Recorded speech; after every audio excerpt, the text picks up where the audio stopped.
Hello? I just decided just now. Wait, I don't need a death counter for this. It's Katamari. I just decided just now. I feel like playing Katamari. Might as well stream it. So I also also felt a bit blonde. I don't know. How do I feel about being blonde? It feels like I don't know. It's definitely a different vibe.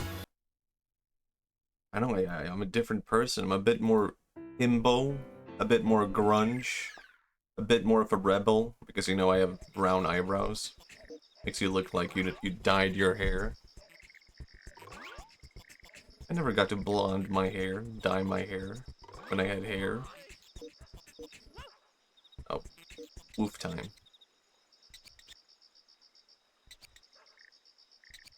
Woof. I was just thinking, can't you roll up the sun? I'm sure you can. Woof. You can roll it up. Woof. Yeah, sure. Also, hello, Rafa.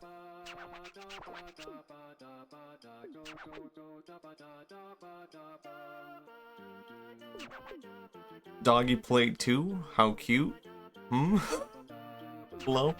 Why, the dog? What did she say? She said, why don't we roll up the sun? Really? Want to hear her too? She said sun. Almost. Maybe, almost, nearly. Woof. The sun. Woof, woof. But we are so moved by our canine fan that we'll roll up the sun anyway. I was thinking, I actually need to do, does anyone know what the term satsudan is? Where you just, like, sit and chat with people? I mean, that's like something I should be doing at the beginning of every stream. I just, I have been able to do all kinds of setups, but I have not prepped for that because I'm like, my god, can I even do that? Of course I can. What the hell? Wait, hold on. What is happening? Okay, this was a bit unexpected.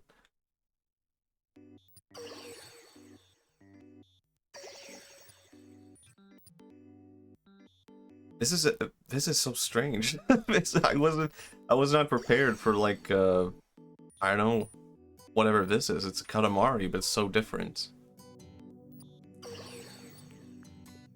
And can I still? It's really strange because I'm rolling on a surface, but it's not like flat.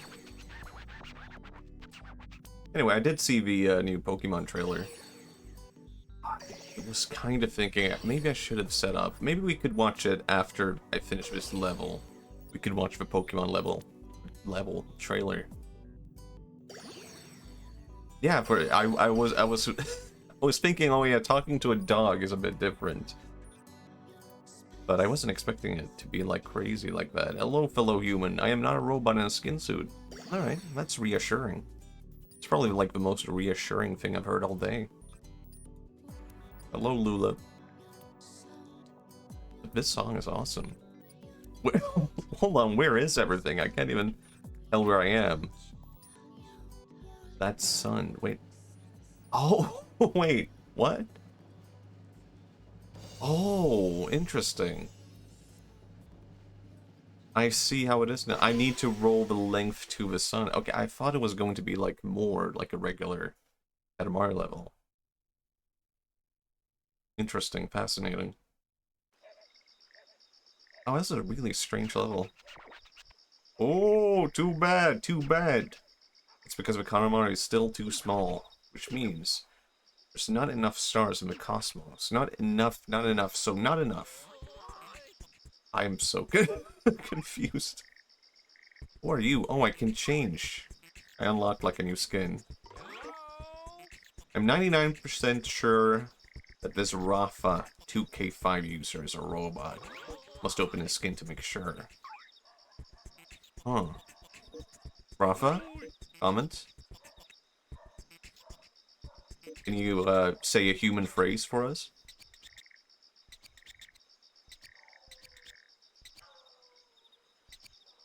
What do you think? Play.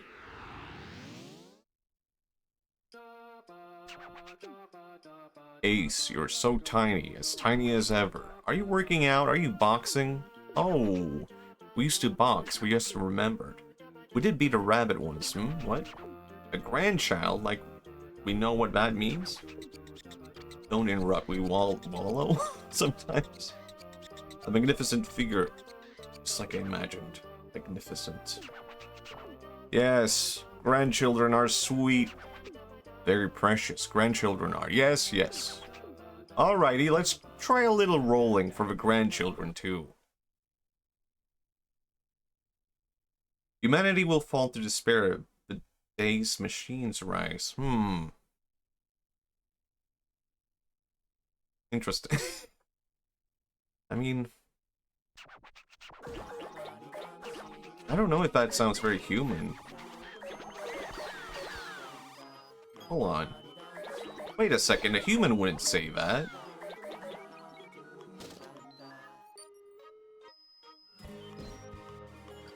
Lula, can we get further confirmation?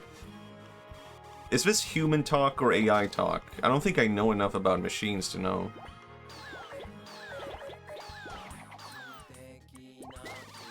My god. He is human, therefore the only human left is in front of us.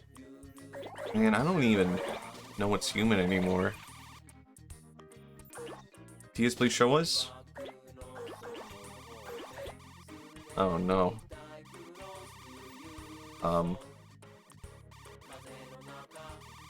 Well, it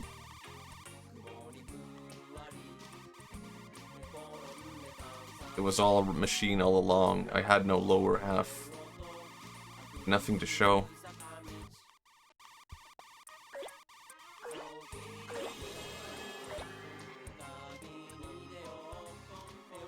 That was too... Well, I wasn't lazy, it was just the software that I use for drawing the model. Turns out when you have a very, like, full model, it doesn't know how to handle that, so it just makes everything low res. Oh, this audio is very confusing. It's kind of cool.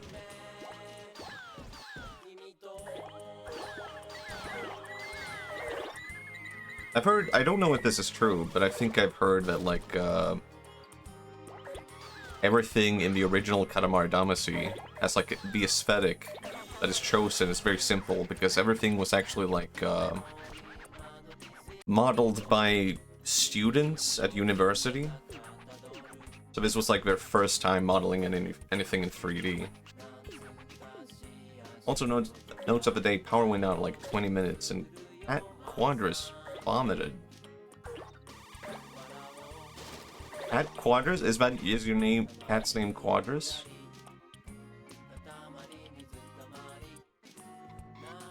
Cat Quadras? What does Quadras mean? Oh my god, it's like humans having interactions outside. Cat's name is Hemingway. What's a Quadras? Oh god. I'm screwed. I'm in a corner. I don't know how to get out. Okay, I could get out easily, actually. Okay, so it seems like you get different levels depending on what character you play. Interesting. Because I'm pretty sure I couldn't do this before, right? It's 4 rices. Hello, Exogenic.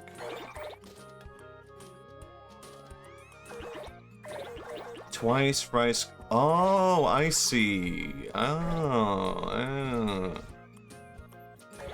Quadrice vomited. I thought it was like, oh, what an interesting name.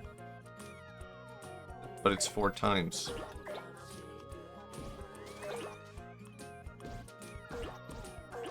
Quad rice.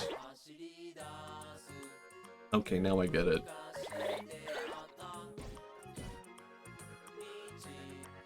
Hexagenic, could you say a human phrase for us, please? Go on. No, don't worry about it. Say something human. We need, like, a comparison, I think. There's a rattlesnake in my boot.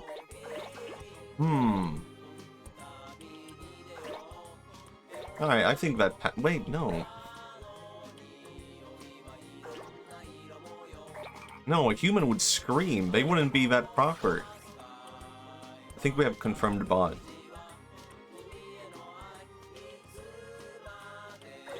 H.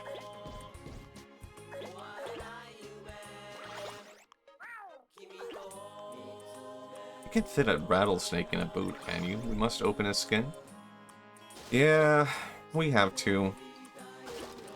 Alright, open it up. Go on, then.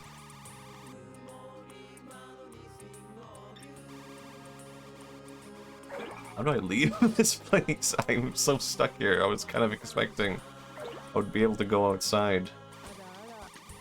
But, no need to open my skin. I have a transparent toggle. Alright, alright. Man, being a robot is kind of handy.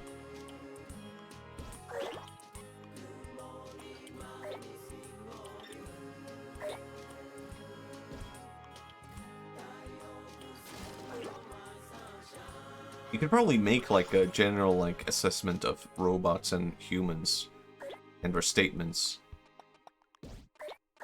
Just based on like how they would describe feeling. So a human saying the end of the world is coming when the machines rise up is a human phrase. It's like a statement of anguish and fear. A rattlesnake in my boot. It's just a statement. It's not... There's no anguish or fear regarding to the inevitable rattlesnake bite.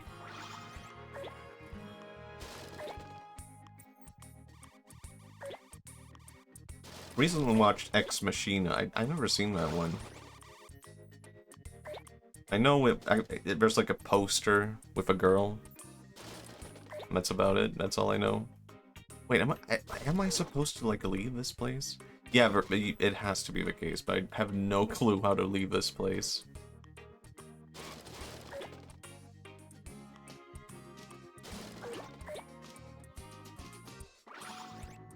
It was pretty good. That era of movies of like Her or something like that, right? I have seen Her, where a guy becomes like obsessed with AI. Man, that movie aged pretty well, huh? Scary good since... Oh, okay. You can spoil the plot for me, I would not mind. Oh, the game's lagging a bit. Ah, damn it. Thought maybe I could do it.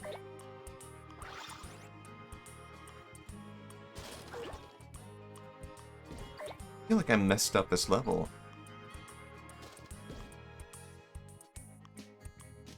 It's apparently similar to Her. Yeah. Like...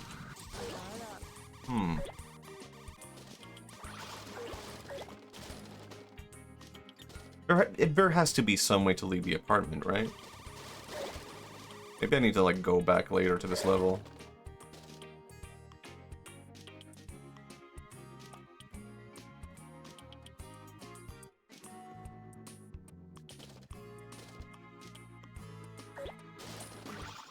I think my favorite sci-fi film...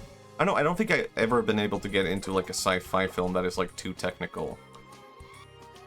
Like, I mean, growing up, like, of course, Star Wars was, like, my favorite sci-fi, because it was, like, basically just space fantasy, not even real sci-fi. But me, in my head, I was like, oh, sci-fi means spaceships, it means laser pistols and stuff. But I don't know, I feel like I have very strong feelings about sci-fi as someone who does not enjoy sci-fi. Because I feel like so much of sci-fi looks kind of lifeless and boring. I get the appeal when Star Wars was first, or yeah. I don't know, I think honestly, I think part of the appeal of Star Wars for me is that I feel as if, the world is more alive than something like Star Trek. Because Star Trek is like, they explore like a ton of worlds and they all kind of look the same. I mean, that is also, you know, a budget issue, right?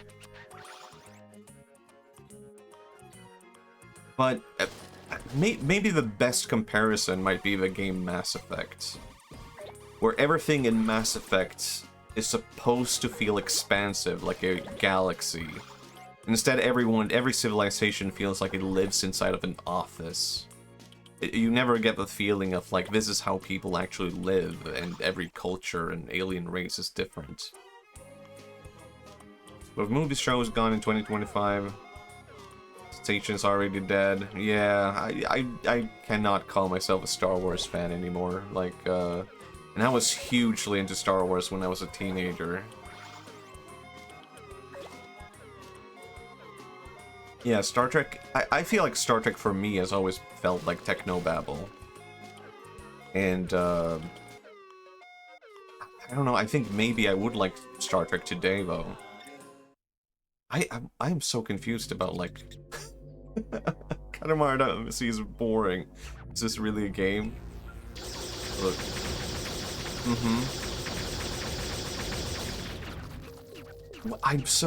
I'm really confused about what I screwed up there. But I want to look into this again with, like, the character.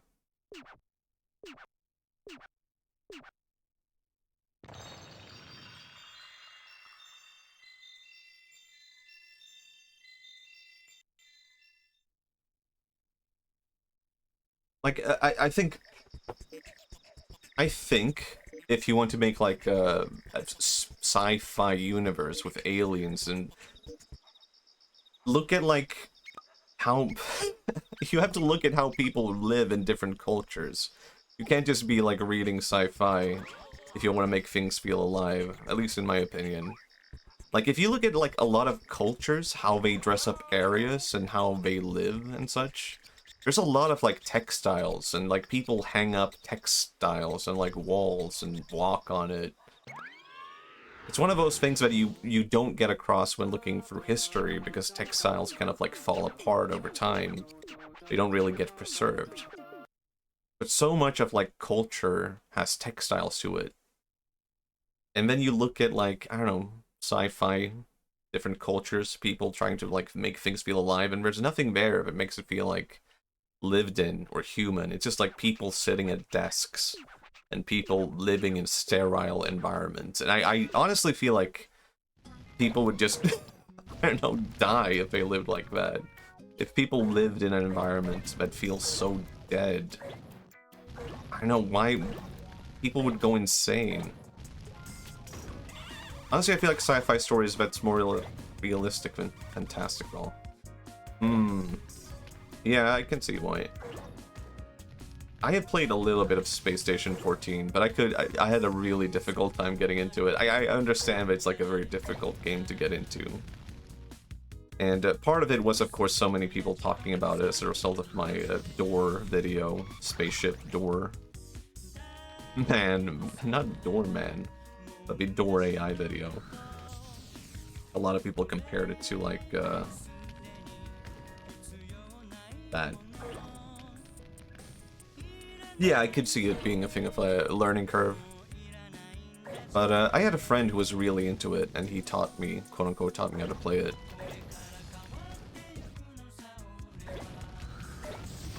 And I did a fair amount with it, but I think part of it was just like when he stopped playing, I didn't really have a reason to play it myself. Didn't they announce, like, a new game? Space Station, like, 15 or something like that? What happened to that? Did I not pick up a Daikon?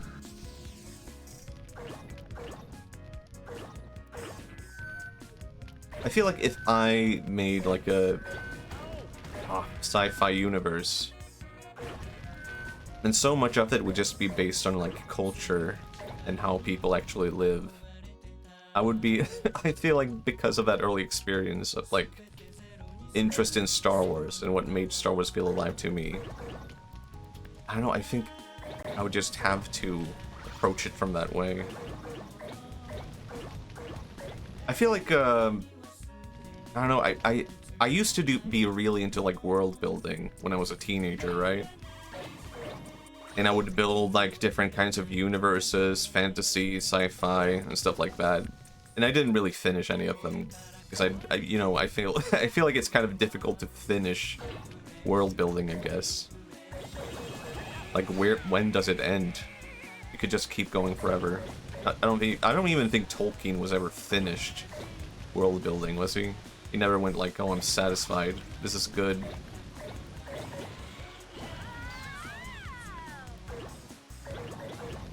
But I at some point I abandoned that completely, world building. I feel like I gravitate more towards horror sci-fi. Ah, man, that's a... I have been getting into sci-fi lately, but I honestly feel like I can't get into horror sci-fi. Because, I mean, the reason why I like horror is like the supernatural element.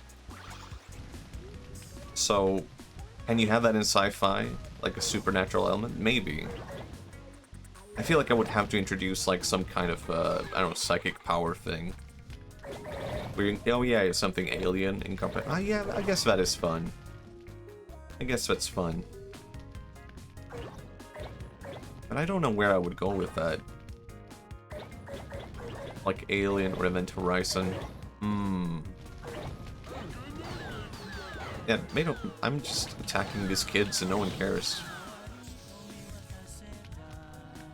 Yeah, I mean, I like Alien, but I've never been hugely into Alien either. Oh. I see. I can run out of steam if you don't keep rolling things up. See, right, I get it. I get it.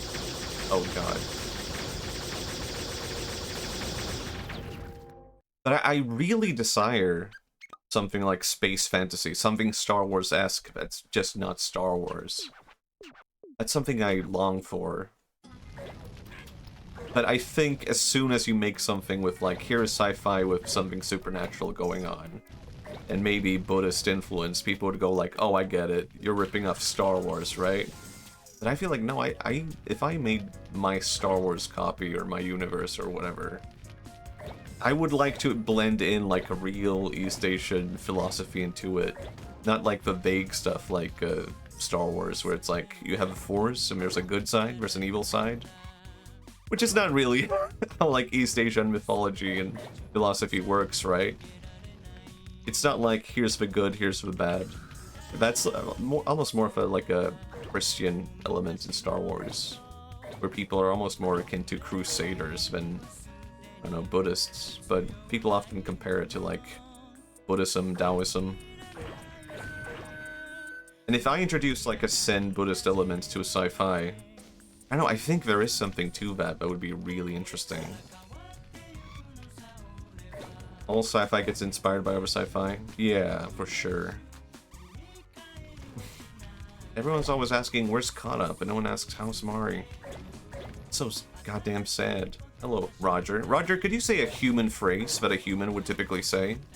Just checking, just comparison. Kinda unrelated, but into sci-fi still. Have you ever played Outer Wilds? Oh, my friends keep bringing up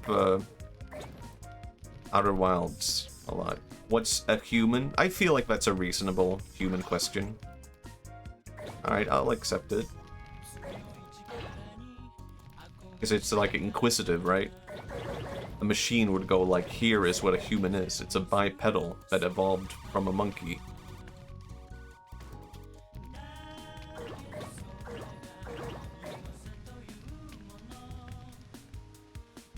And Outer Wilds is like, oh, I get it. I completely missed the reference.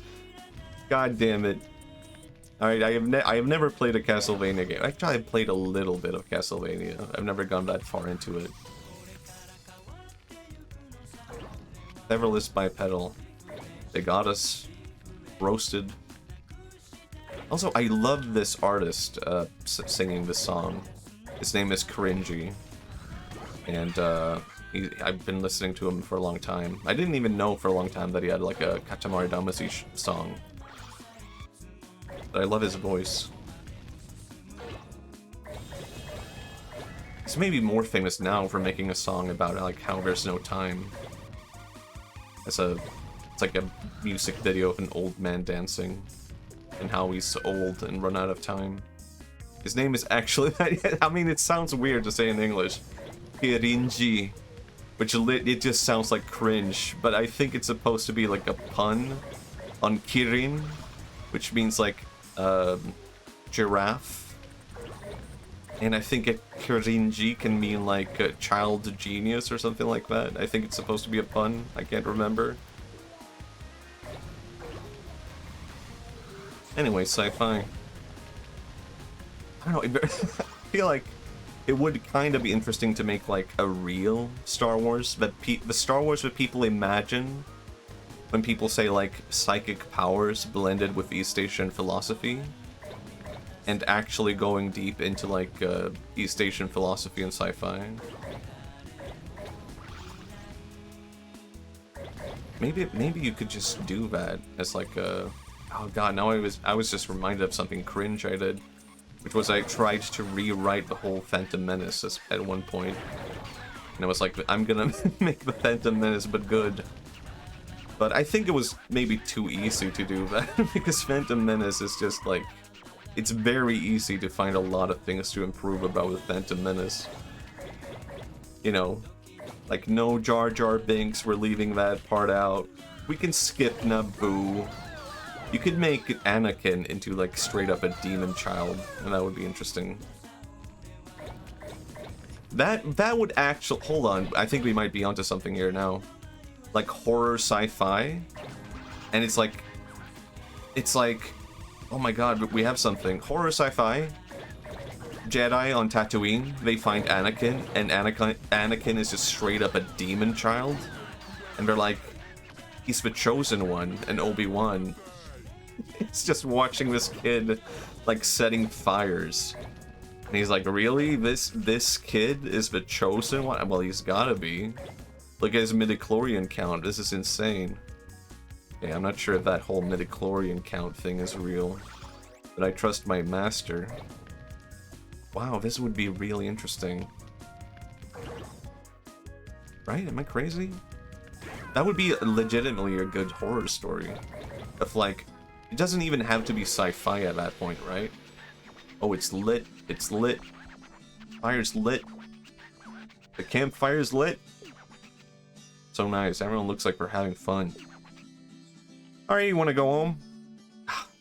Okay, I didn't realize I even finished it. Yeah, sure. Every so often, Anakin eats a whole person, but they do really need him to balance the Force. Yeah. I mean, that would be kind of good. Like, Anakin the child could just straight up kill a person when he realizes his, like, Force potential as a result of being introduced to, like, Qui-Gon Jinn. And even Qui-Gon at that point is like, this is pretty bad. But he is the chosen one. He is so powerful that we have to ignore that for now. He just broke Watto's neck. I was thinking of doing a Watto impression, but I don't think I can do that. Because it's just, I need you broken my... That's not what Watto sounds like. You've broken my neck, I need... I'll leave that one. I'll leave that one. But then Anakin breaks Watto's neck, because, you know, then he's free. My god. Oh my god, I kind of want to write this down. This could be, if I really wanted to rip off Star Wars at that point, then that would be a whole movie by itself. But I think it would genuinely be really interesting to introduce, like, real, quote-unquote, real elements of, like, East Asian philosophy to sci-fi or whatever. I kind of want to go as the orange one. I'm feeling a bit orange today.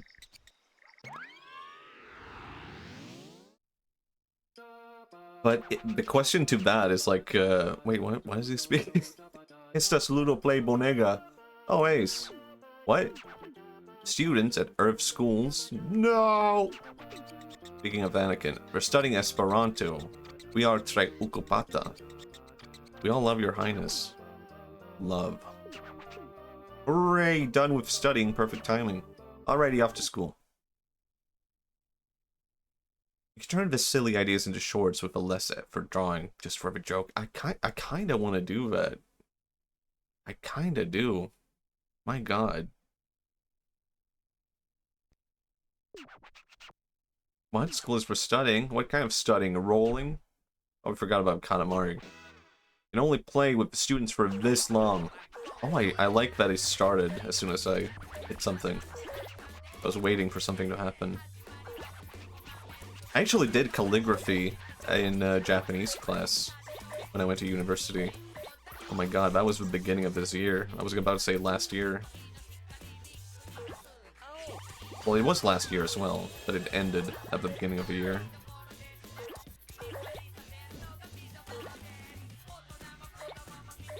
Man, and imagine Anakin, the demon child, being introduced to the Jedi Council, right? Anakin has gained awareness of how powerful he is, and he's had this fucked up childhood. And now he is being told, and this inflates his ego, of course, being told that he is like a chosen one. And Obi-Wan is just watching all of this unfold in horror. Like, what the fuck is happening? Like, my master, the guy I've trusted my entire life, has gone insane. And even maybe Qui-Gon Jinn at this point is just like, I need to let go of you. Like, clearly Anakin needs more attention, right? You know how to handle yourself. You're old enough. And that adds more frustration to Obi-Wan of like, what the... I can't even stop it at this point. This is really good. I mean, it would have made, I don't know, Darth Vader kind of horrifying. Even if as a child, he was just relentless. So Anakin, the demon child, is at a, like, Jedi Council. And he's being presented to them like, you know, like he is supposed to be like, I don't know, the chosen one, and they are rejecting him, saying like, not only is this like kid too old to train, but he is actually like legitimately insane, and I can sense a dark aura around him, like he killed a weird alien named Watto. And Qui-Gon's like, no, ignore that. That may have occurred, but that is why he needs all of this, right? He needs attention. He needs, maybe not attention. He's getting enough of that. Wow, this is my favorite level so far. This is awesome. I was not expecting this game to be better than the first one, but I think legitimately at this point I can say this is way better than the first. So, Anakin needs to have like a freak out at the Jedi Council, I think.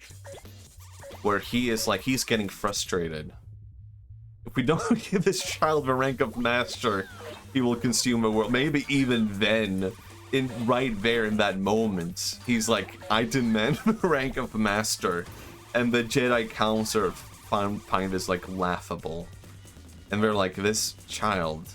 I mean, a child can be immature, right? But this might be too much. This might be insane. Just give him this blankie before he destroys us all. That might actually, legitimately, that might be a good idea for how to develop this first further. Because Anakin has like a freak out moment at the Jedi Council, like refusing to take him in, saying he's a demon child, saying like, this is too much, we can't do this. And that makes Anakin feel like, oh, I'm going back to slavery, or like, I'm basically being handled like I am a, what's the word, commodity? It's all coming back to him, and that makes him flash back to Watto, being like, honey, please, kill the money. Oh my god, it's his Palpatine. Oh my god, the Watto voice destroys your throat. Word of advice, don't do the Watto voice. Oh my god, a Dogu. That's a friend to the Haniwa. Look at that. Redacted Fiend just followed. Oh, Redacted Fiend, hello. Also, what the fuck? Why did I get a TTS? Did anyone else hear that? I did not do that. Why did I get a TTS? I never put that on. Hey, ain't that the one Digimon? Oh my god, cheap followers? What the hell? Wait, say a human phrase real quick. moral steward vow. Now one important question. How much child? 3 years, 9 years? I guess that's important for funny reasons. Like Anakin? What age is he when he's in Phantom Menace? Isn't he like 9? It might be interesting to make like a change on his age, actually. Make him younger. Like maybe Qui-Gon finds him when he is younger. The Sith joined the Jedi on placating cosmic horror. This is how Anakin brings balance. I mean, it's kind of... The introduction of the Sith could honestly be like relief to the whole Jedi situation. Because it meant, no, we're not gonna have a baby demon. We're not gonna have that. We can't have a... That is actually... That's a whole different horror movie. Of like a baby having psychic powers. That has to be a story already, right? There has to be a story like that. Maybe not a movie. There has to be like some like horror film or whatever. Maybe not film, but story. Let me just drink some water. That water voice really took everything out of me. 11 just followed. Hello, Goga Moga 11. Hello, hello. Why do I have 2 notifications? And I don't get it. Where's this voice coming from? I swear I never set that up.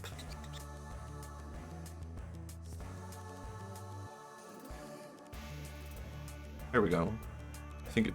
Hello! Hello, hello! Gago. I mean, Goga. Moga. Could you say your most human phrase? It is, I'm not suspecting you of being a bot. I'm just looking for comparisons to what is the most human thing to say. It's the baby from Twilight. Oh my god. Didn't that baby immediately grow into a person? I'm not a human. I feel like that's fairly human. That's a fairly human phrase. I can see that.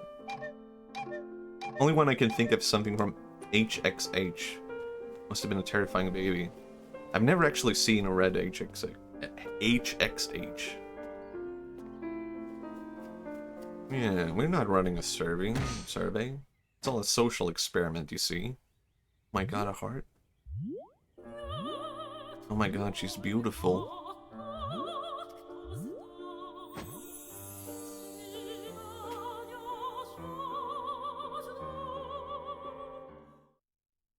Wow. So, that's it? Alright. School is great! Playing with friends. Why am I doing a goofy voice? Confessing your love! Culture fest, sports fest. I mean, it was night school. We feel youth was bittersweet. We remember from the chalk of a bamboo sword, but the king never looks to the past. Isn't that... That's the whole game so far. Hello. Wow, it's the king. Amazing. This is so amazing. Wait, hold on. Is that a mushroom? I can be a mushroom? What the hell? Look at me. I'm Hansel and I'm Gretel. Together, we're Hansel and Gretel. I feel like they're vaguely familiar. Came all this way because we heard that the king can grant wishes. We want to stuff ourselves with sweet things. How about it? Yeah, alright. Kind of amazing that so many, like, classic Western childhood stories are also very common across the world. Even in Japan, even in, like, Korea, to the point where many of them are actually, like, still in Japan and Korea, even though we've kind of gone out of style in, the West. Like, what's her name? Anne of Green Gables was, like, popular in the 1900s. And that's from Canada. And if you ask people about Anne of Green Gables today, they're gonna be like, what the fuck is that? But it's, like, hugely popular in Japan and Korea, Anne of Green Gables. And there was an anime recently. It looked kind of interesting. I actually never saw it, but it did seem like something I would enjoy. Oh my god, it's so fast. I keep saying this, but the levels in Katamari 2 are blowing me away in how, like, good they are. That they didn't just, like, do the same concept over and over is crazy. Oh my god, I'm so big already. Anyway, Anakin. I kinda want to go back to Anakin again. Anakin the Demon Child, what happens? Does he have... Well, how does he actually get into the Jedi Council? Now that he's had, like, a major freak out. Maybe that is actually the thing that pushes him to join. Where he, like, seriously injures a student at the academy, or maybe not a master, because they know how to handle it, right? But that causes the masters to realize the importance of taking him in, because they're like... the alternative is that he joins the Sith. Right? That's the only other option for him. He just murdered Watto. He murdered... Maybe not murder another one, but Watto.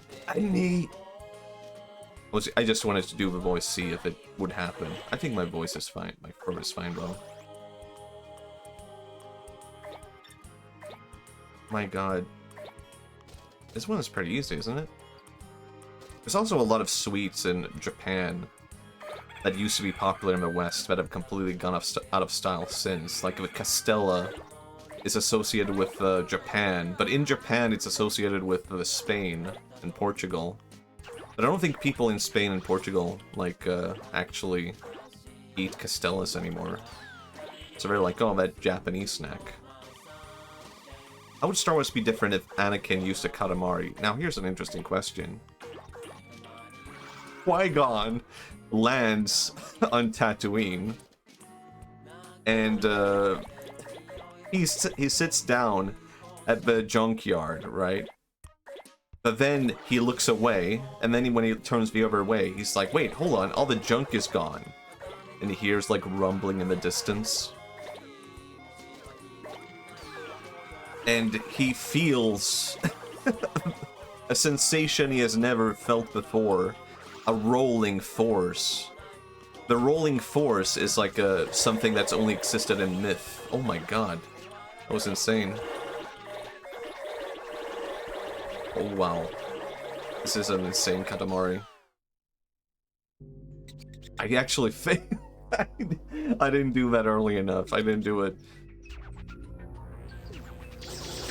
God damn it. Qui-Gon feels the rolling force, a sensation that's only existed in myth. And Anakin hates sand. It's coarse, rough, and sticks to his Katamari. It's really good, because imagine, you know, Katamari... Anakin has existed rolling his Katamari on Tatooine. And the sand has not only caused him to not be able to, like, become strong in the Katamari, like, it's cost him resistance in doing the Katamari. So then, when he lands on, like, Naboo with his Katamari, he becomes, like, unleashed. He's like, without sand... I can't do an Anakin voice. Without sand... That's not what it sounds like. Without sand... I'm so powerful. That's what he would say. But Qui-Gon and Obi-Wan are like, no. So we can't... I think he would be too powerful with the Katamari, actually. Because imagine final battle where, you know, there's the whole space battle instead of being in a spaceship. Anakin just rolls the Katamari, he rolls the spaceship instead of exploding it. It's just in his Katamari. And then he rolls up Darth Vader.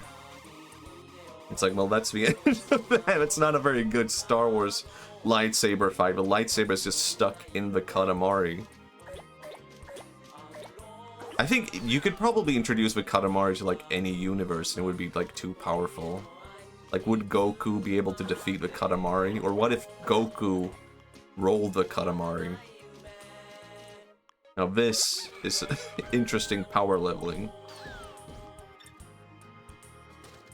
Drinkwater streamer? I'll do it.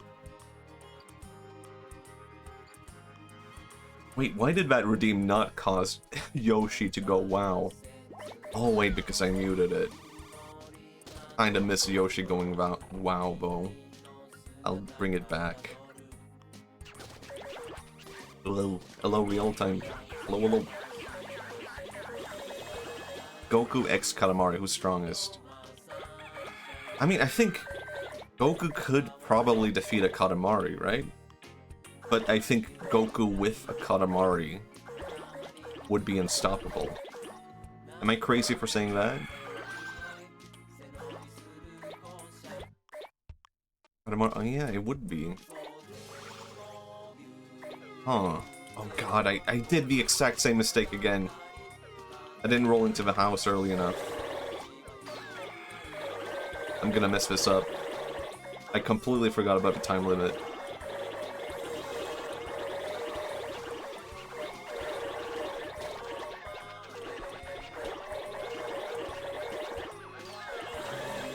Oh, maybe I did it.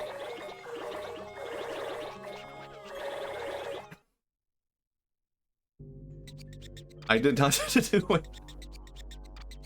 Oh, I mean, yeah, honestly, the levels go really hard, even though I've been defeated over and over again by many levels. I feel like they are way better than Katamari 1. Okay, I'll be a bit more aware about the house this time. I can't promise anything.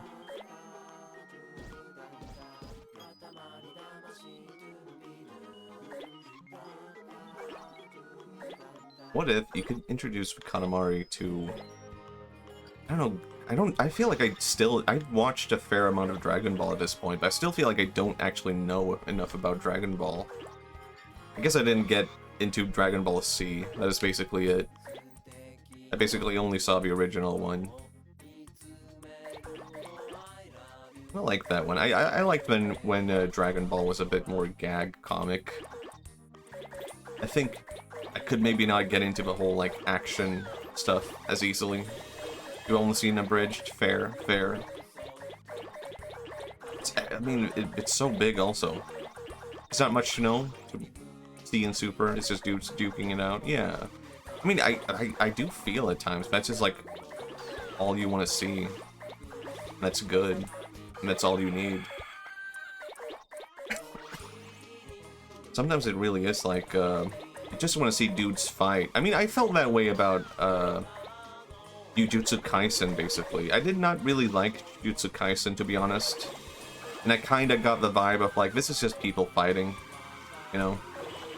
But I could see the appeal at the same time and be like, you know what, I enjoy these fights, even though I'm not enjoying the story. Yeah, I feel like it's too late for me to get into Dragon Ball at this point. I've tried. And I will say, I used to hate the art style of Dragon Ball. But now it has grown on me, like the big eyes and how pointy everything is. And I kind of like the fact that it's like so stupid that you kind of find it charming. And Akira Toriyama was kind of a genius in just like, I know, embracing anything and going with the flow. Do I have to go back to Hansel and Gretel? Okay, yeah. So that was what I'm missing, actually. I have to take it back. Oh, got it. I might lose again. Is this it? Alright, good.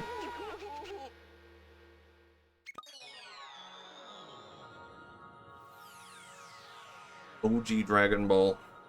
I mean, also, Akira Toriyama does amazing vehicle designs. I don't know why so many, like, manga and animators are, like...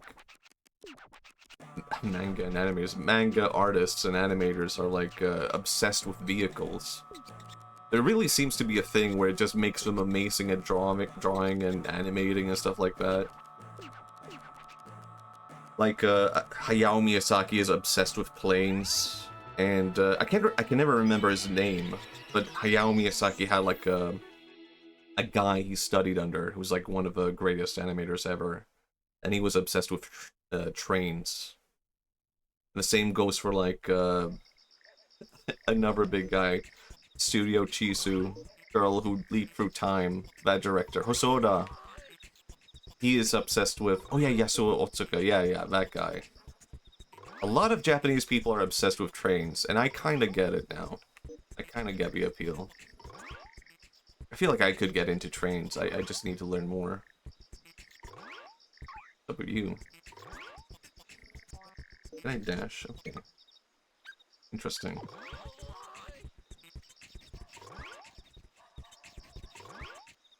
Want to buy us Lupin the Third art book? Oh, man. That sounds good. It is kind of interesting. Oh, my God. Oh, whoops. Kind of like this. Macho? Oh, my God. That's me.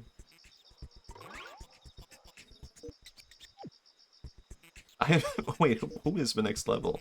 I don't remember which ones I've done and which ones I haven't done.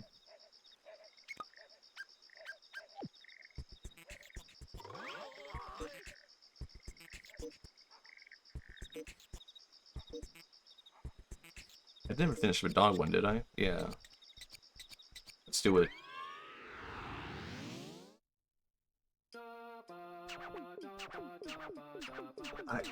Something I don't know if this is true, but I think the second season of Power Rangers was about how the Power Rangers, like the original one, right, in Japan. The original Japanese Power Rangers, the second season was actually all about trains, and they could transform into a train. And it just never, like, released in the West, because they were like, Western kids are not as into trains as Japanese people are. So they just skipped that entire season. They were like, 1 and 3. I don't know, I find that a bit sad. Like, maybe that would have introduced a ton of people to the magic of trains. Maybe I would have been like that. But legitimately, I feel like... I know it's a meme to be like, oh, thing at home, thing in Japan. Oh my god, wow, amazing. Two Rangers honestly not as good as Jetman? I don't know. That's different versions of Power Rangers, I assume. I haven't seen enough of it. I don't remember that much of it, even as a kid. I did watch it, but I don't recall a whole lot about it.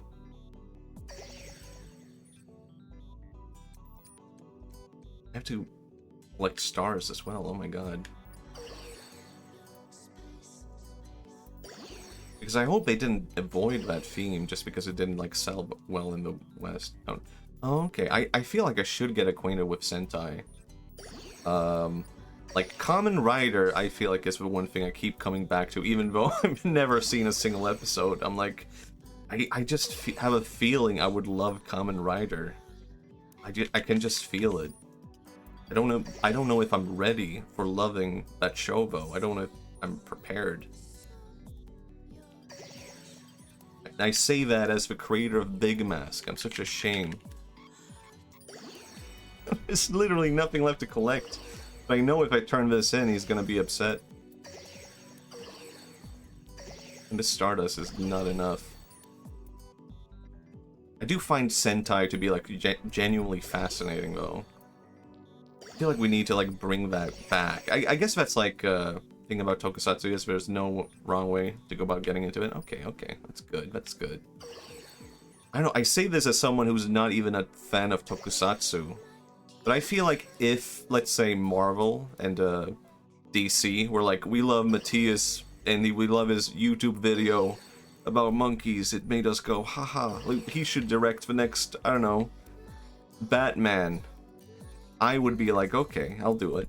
I would accept literally any role. Like, sure, I'll do it. I'll do a, I don't know, X-Men, Superman, Batman. I'll do it. No one will like it, but I will do it. And I would just make it into Tokusatsu. I feel like that is when I would have to be like, I'm getting into this one thing. And I'm just gonna turn Superman into Tokusatsu. I'm gonna turn Batman into Tokusatsu.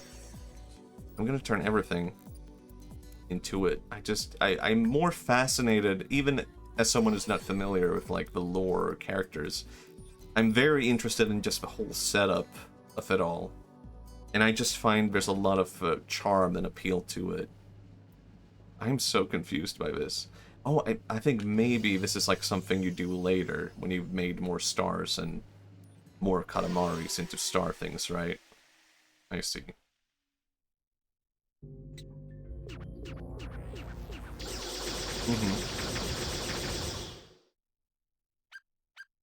Maybe, but I could just get into Tokusatsu now. I don't have to get it. I don't have to wait to get an offer from Marvel. I'm currently obsessed with the Metal Hero series of the 80s. What's Metal Hero? What is that? Actually, there is one Tokusatsu thing I have seen. A Big Man of Japan, which is actually like a comedy film. It's a parody. But I watched that, and I did not get it at the time. I saw it because I'm a big fan of Matsumoto Itoshi, who's like a Japanese comedian. I was like, I gotta watch this film. He's in it, and then I was like, I don't get the context. I don't understand it. But it did introduce me to Tokusatsu in a way, and I feel like I can look back at that now and be like, oh, I get it now. All those things I didn't understand.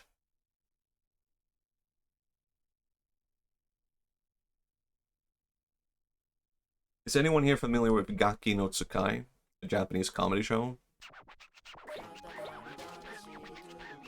That's I guess I bring that up fairly often, that show, but it has been a big influence on me. I feel like that may have been I think, very early on when I first started studying Japanese, I guess. That was like one of my biggest introductions to Japanese TV. So I guess that's like just always going to be a part of my DNA now. And I've seen so many hours of it. Can't get enough. It's basically... Matthias, thank you for your efforts. Your videos are calming and inspiring. Thank you, thank you. Evanescence now. Thank you very much. Enjoy your sleep or wherever you're heading, Goga. Thank you for your nice compliments. The names are... No, it's fine. It's fine. I've never been called Matthias before. That's a new one. I'll add that to my list. I'm gonna find how to beat this level this time. But there's so much... I don't know. There's so much that could be said about Japanese TV that I find so interesting. But I feel like I need to save that for my DMCA stream when I get banned from Twitch. Because I'm like, hey everybody, it's time to watch Japanese TV. But it will be a good stream. It will be worth it. Loading. And... Oh, we can't finally talk. When we were little, we used to box. Well, not just boxing. We used to study every kind of martial art, like ballet, karate, and pro wrestling. I don't think... That was very tough. We were always crying. Ah, the memories. You can get to more places if you roll on from here. If you want to learn to box, you have to start with running. Okay, so I was so confused earlier when I last played this, because I seemed like... Oh my god, Haniwa in a cage? What the hell? Look at that.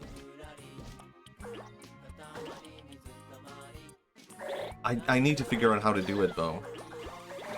Like, yes, I go on from there, but how?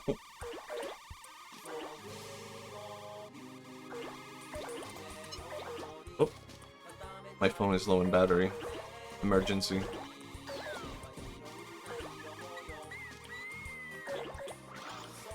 What if... God damn it. Anyway. I realized this while, like, watching, my streams while editing and stuff like that. Like, I bring up the same topics a lot, and I kind of repeat myself a lot, but I decided very early on from streaming that I'm going to do that, because I feel like, for one thing, I think that it can be, like, genuinely good, because you kind of want to explore the same things that you like, right? You kind of want to explore the same themes, and maybe develop further on them. I feel like it would be a mistake to be like, I've talked about this before, I can't bring it up again. Because then it's like, for one, you're never gonna have anything to talk about. And second off, you can always, like, expand on the things we've talked about before. And the third thing is, I remember a long time ago, you're getting me over and over again. You can't get enough. I remember a long time ago watching Twitch, and there was a YouTuber, I'm not gonna say his name, who started streaming on Twitch, and I was like, oh, I like this guy. I'm gonna watch his stream. And he was like extremely upset with the chat because he had to repeat himself over and over again. So he was like, I already, well, someone would come in and ask a question, and he would be like, well, I already talked about this. Go back in the VOD, go back 20 minutes, you can find me talking about it. And it's like, oh my god, dude. Relax. It is okay to talk about the same things. And he never streamed again after that, because I think he didn't like the repetition of it all. But I feel like you kind of have to embrace that, you know? Oh, I could go out here the whole time. My god. Jesus Christ.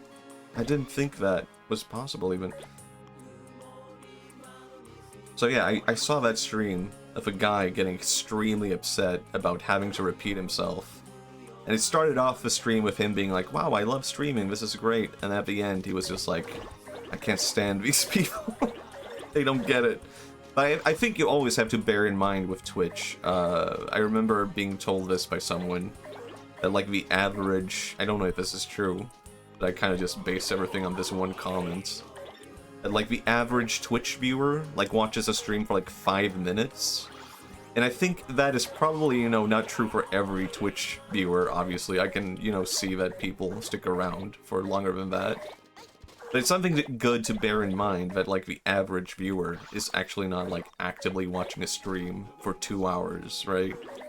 They kind of watch, and they go on with their lives. So I think that's good to bear in mind. And I think repetition can be good, actually. It's a part of a platform. You can't... I think the mistake that maybe that one YouTuber made was he was coming into... yeah, I do the same thing. I rarely watch streams at full length because, you know, I have things to do. But I definitely do watch some fully. Depends on the person. I think the mistake that one guy did was, like, he was approaching streaming and Twitch as if it were YouTube, right? So he thought, like, I can't, you know, on YouTube you would probably not, like, repeat yourself and make the same video. So why would you do that on Twitch? But my god, I mean, I also repeat myself on YouTube, I feel like. Like, I did see a couple of comments on my recent video, favorite color video. I saw some people saying, like, oh, this is very similar to, like, what's the video? Should I cut off my fingertips? And I did think about that while I was making the video as well, like, oh, this is kind of similar. Like, there are some, like, common themes and common, like, question of personality, common, like, I don't want to call it, like, OCD, but it's common anxiety kind of thing. But I felt like the conclusion was different, the reason for why the question existed was different. So I felt based on that it was different enough to be like, well, I have a different message to portray with this, right? So I think if the end result is different, then maybe that is like what matters in the end. Like, maybe I'm saying something smart here, I don't know. If the end result is different, maybe that's what matters. I felt like that was what mattered for me at the very least. Because I mean, man. I agree, to be honest, yeah. That's good. Okay, I'm not insane. I am... You could also... Oh my god, Honeywell, look at that. Grab him. Another one, grab him. There's so many of them, I can't get enough. I think that... I don't know, it could potentially be I'm building an army of yes-men, going, yes, yes, Matthias, yes. But I would be okay with people disagreeing with me, to be clear. I try to have an open mind. I feel like your ideas grow throughout the videos, just with it. Okay, yeah, that is good to hear. Hello, Biscuit. I think, like, how should I put it? I do want to explore the same themes, right? And I think that's okay. I was, oh man, I don't know if I should admit to this, but I was kind of thinking of connecting those two videos of like, maybe the guy in the should I cut off my fingertips video is actually the tea guy. But I decided against it because I felt like I actually want these people to be like two different established identities. I don't want them to be the same guy. It would feel a bit late to think about that also. Like, I feel like that's something you should maybe only do if you thought about that from the start. Because I don't necessarily like when people do that otherwise, so why would I do it myself? It would be like, I would feel too much like George Lucas rewriting stuff or something, I don't know. Fingertip is just the tea guy I preferred him. I mean, I kind of had that. I mean, you could kind of lead up to some kind of event, right? Of like, what the hell happened to tea guy? He used to be a human being, and part of I thought about having like the flashback to him playing Pokemon, being him as the blonde fingertips guy. But nah. Maybe there's the potential for them to meet someday. Like, they could be playing D&D together. Oh man, this is really good. I had that idea of him being obsessed with D&D. And of course, that would be so good, actually, if he is friends with him, or maybe has introduced him. Oh my god, there's a whole new plotline. Fingertips guy is playing D&D with T guy. This is their first time meeting together. And they are both getting extremely frustrating at each other. Because they are basically just reflections of each other. And they're like, I fucking hate this guy. And they're both just... Wait, oh my god, I missed out on something. Aw, man. I messed it up again, but I want to go again. It's a fun level. Especially now that I know what to do. Oh, that would be so good. Man, I need to...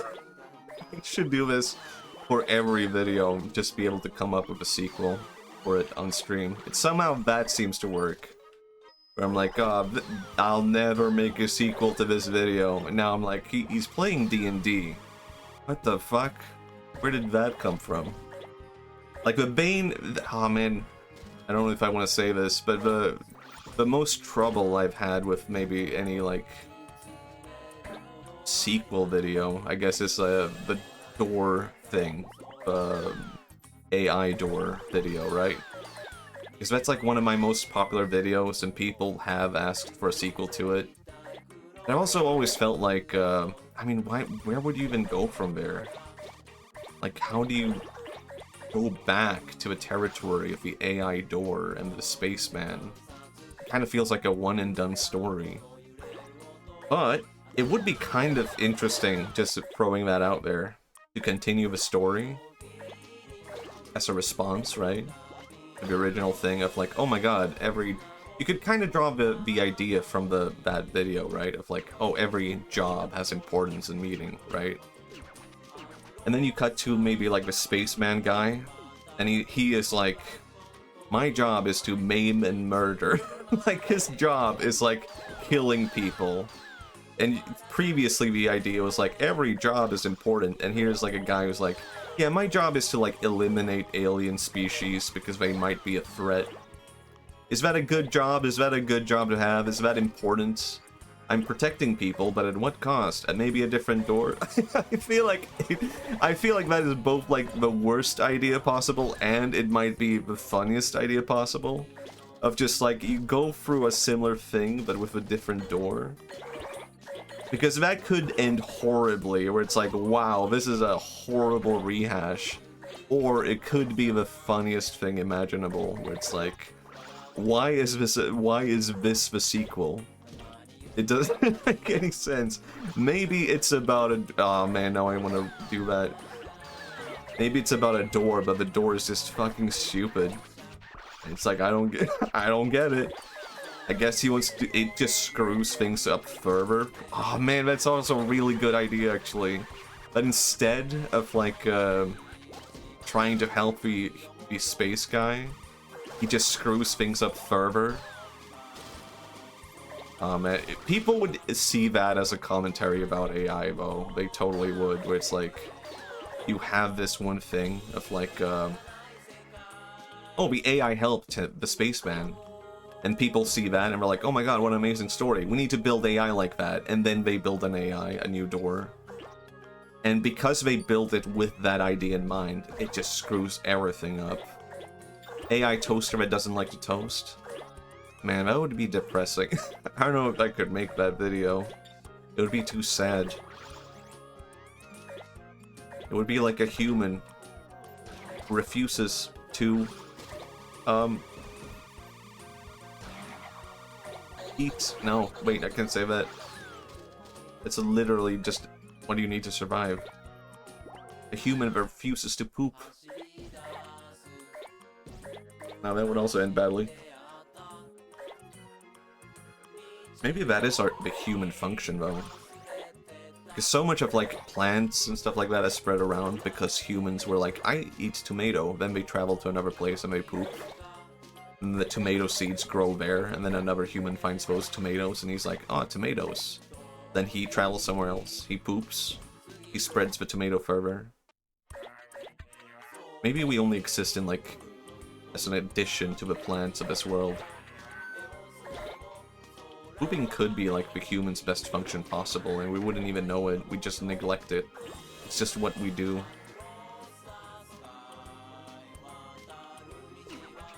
That's not a good video idea. I'm not doing that one.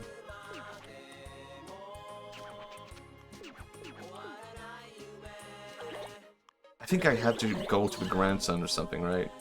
That's it.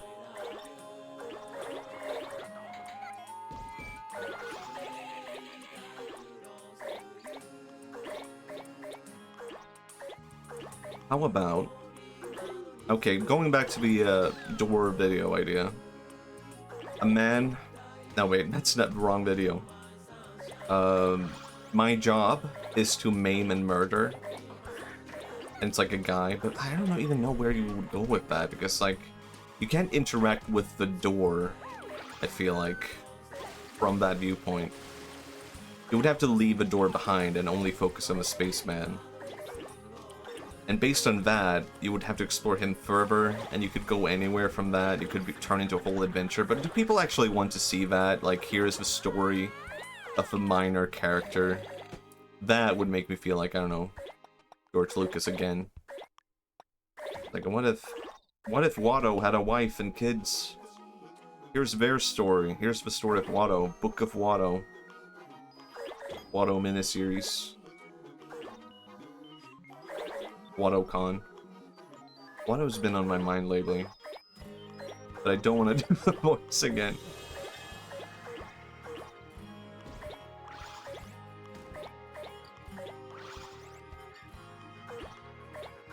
Who is the Watto of Star Trek? Oh wait, they have like a guy who is obsessed with trade and stuff like that. I don't even remember his name. Guy with big ears? Something like that. Gotcha, Crow. Can I look up what I'm supposed to do? No, I cannot. Okay. Just want to make sure, where do I go when I'm done with the Katamari? Oh god, I'm stuck. Oh no.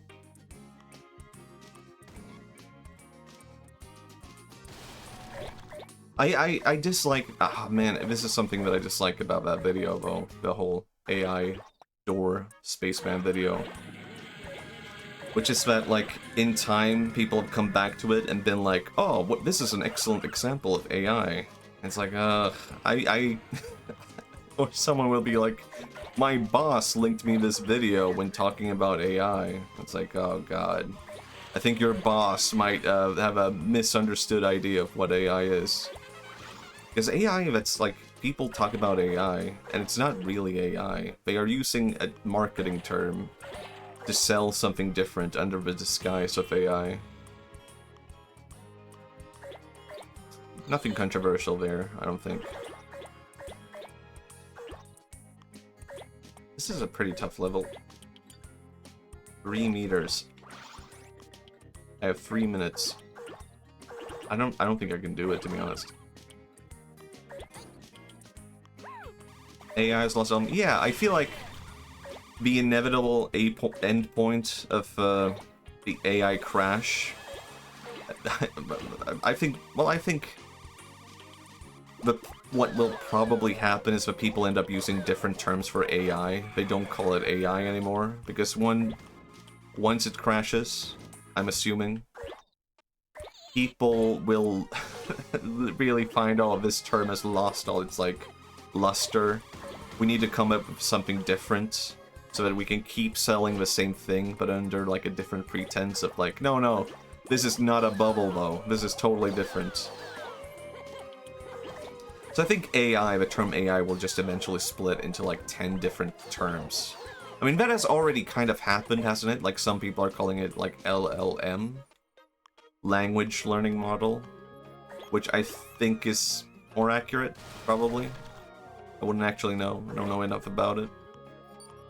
But AI is such a, I don't know, depressing, like, topic. I don't want to talk about it. Because yes, I get it. Playing around with AI is fun.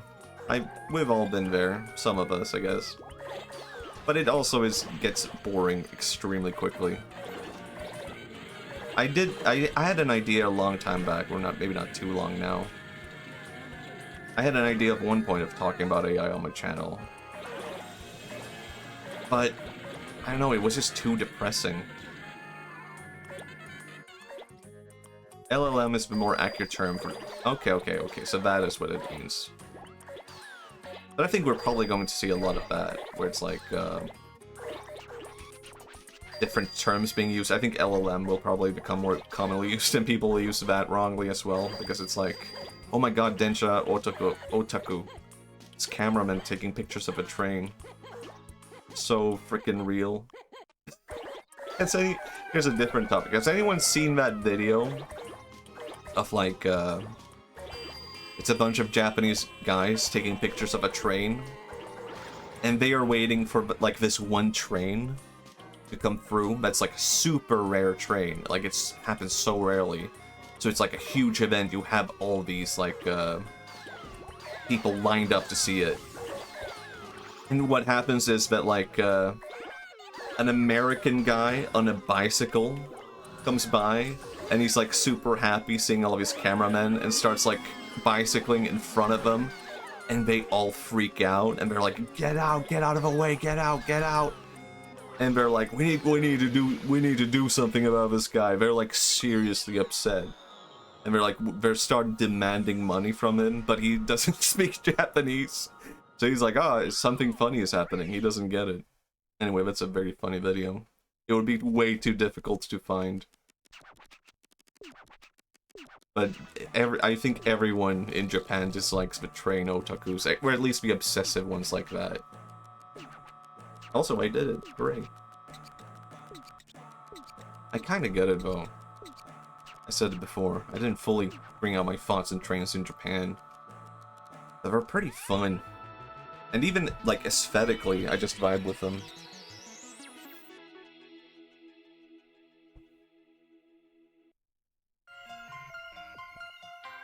Yeah.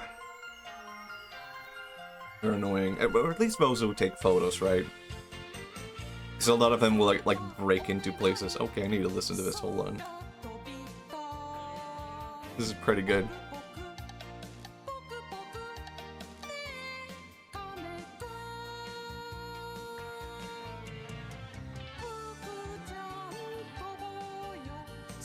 This is what real romance looks like. Can you believe it?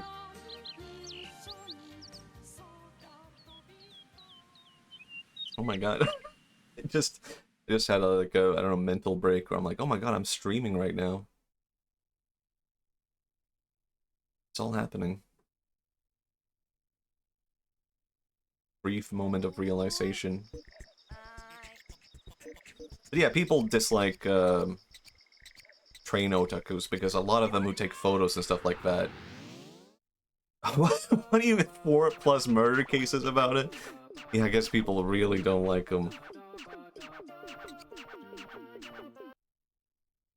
But the thing about those who take photos of trains, like, they will often, like, break into territory because they want to take it like a good pic of a train. Okay, roll it back to him then later. Okay, I need to remember that. A lot of them will, like, go on the tracks to take pictures of trains, which they are not allowed to do, obviously. And a lot of them will, like, go onto other people's property to take a good pic of a train. So people hate them because of that. They can be, like, very disorderly. But having an interest in trains by itself seems pretty normal in Japan, so I think that's probably, like, safe. I don't think I would break onto the tracks to take a picture of a train. I don't even think I took a picture of a train in Japan, but I would definitely do that now. We're back to listening to cringing. Man, I'm way more excited for... I was already excited for the new Katamari game. Like, I'm so excited now. I'm not sure if I like this level that much, though. You're only collecting, like, very small things. I know, we'll see how this develops. Also, Detective Conan is a thing that I would like to get into as well. I've seen a little bit of it, I've read a little bit of it. Actually, I have a very... I don't know if I'm allowed to reveal how much we know each other exogenic. Can I say that we know each other in real life? Is that okay? We're making a new Katamari? Yeah, the trailer is out. I don't know if that's doxing you. But okay, maybe I didn't even have to say exogenic. But let's say that maybe I had a friend at one point. I had literally no reason to bring up. Okay, maybe I will. But okay. Let's say that I had a friend at one point who accidentally bought like a copy of Detective Conan, and then he was like, "Oh, I didn't realize I already had this copy," and then he wanted to give it to me. And I don't know why I did this, but I guess I had a bit of a freak out myself, because I was like, well, this is just like a random volume of like, it's like volume 49 of a manga, and I can't accept it because that means I have to buy all the previous volumes. I don't know why I had this mentality at the time. But I was like, I can't take it. I can't take this random volume of a manga. It's an obligation to buy more. Meanwhile, I don't know. You didn't have to do it. You could have cared less. Wait, did I do... You don't remember? Okay. Yeah. Ignore it. Ignore that. But let's say, maybe that happened to me once.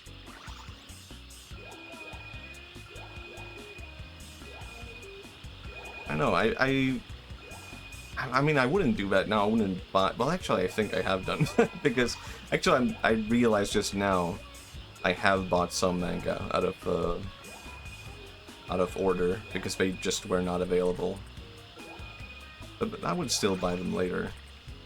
Actually, maybe I would not, because some of them are in Japanese and that would be too difficult to find at this point. I have, like, a couple of manga in Japanese that are Super Mario manga. Buying the same manga twice does seem like something I would do. Yeah. I remember. Slightly bright. Alright, we're getting there.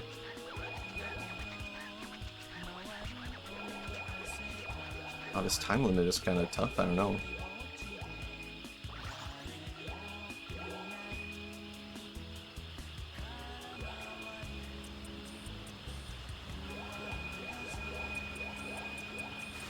I have a couple of volumes in Japanese that are Super Mario manga, which have never even been released in the West, so I was kind of curious, but I still haven't read it.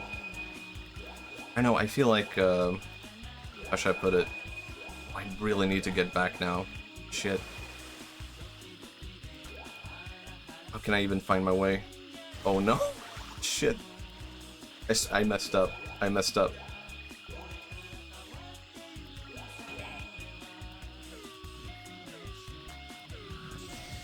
Go, go, go, go. I don't even know if this is the right way. Please, please, please. Okay, good enough. Good. I'm in college right now. Do you have any advice? For what? What are you in college for? Japanese? Language learning? Computers, gaming? Gamer science, neuroscience? I don't think I can help you with this one. Try to have fun. Haha, smiles. What's my advice for neuroscience college studies? I actually wanted to get into neuroscience at one point, and I even got in. I applied because I was not serious about it, but I got in, and then I was like, do I really want to put into this much? Do I really want to study this seriously? And I decided not to do it. I was like, well, my YouTube channel is picking up. Maybe I should just focus on that instead. And then I was like, well, maybe, you know, I kind of just want to focus on art. My advice, I guess that's my advice. Make a YouTube channel after you're done with neuroscience. This is the worst advice possible, but you should make a funny little YouTube channel where you use like stick figures to talk about neuroscience, and maybe you could make it like comedy skits and make it funny, because that is something I would like to watch. So do that, and then tell me to subscribe. That's not even advice, that's just a demand. That's horrible. I'm sorry. Yeah, that's a good idea. Alright, good enough. Oh my god, I'm a sumo guy. This is awesome, actually. What the hell is he saying? Man, I did not like that previous level, but this is pretty damn good. And the theme of the next Katamari game is perfect. Because it's like, oh my god, it's so loud. The theme of the next Katamari game is that you travel around time. And that's gonna be awesome, because I already saw that it's like, there's pirate era, caveman era, and Tokugawa, Edo period, Japan. Can't wait. Do you guys like chai tea? I just saw that milk. I was like, that looks like chai. Because I don't know why. I don't know why this is, but I like chai tea, but there's something about the mixture of it that makes me think this is baby food or something like that. There's something to the taste. I don't know if that's like a very like ingrained memory in me as a... Isn't it that TT? Maybe. Maybe. I feel like, yeah, it takes on a different... I feel like I disagree with only calling it chai. I don't know. I know it's a thing. I haven't even seen the new Spider-Verse, the second one. It's not even new anymore. But I like it, but I have to ignore the fact of, like, there's a part of me that feels like this tastes like baby formula. And I don't even think that's true. I don't think there's any baby formula that tastes like chai. I don't know why I have that in me, if that's like a deeply ingrained thing or not. Yeah, this is awesome. Oh god. Oh god.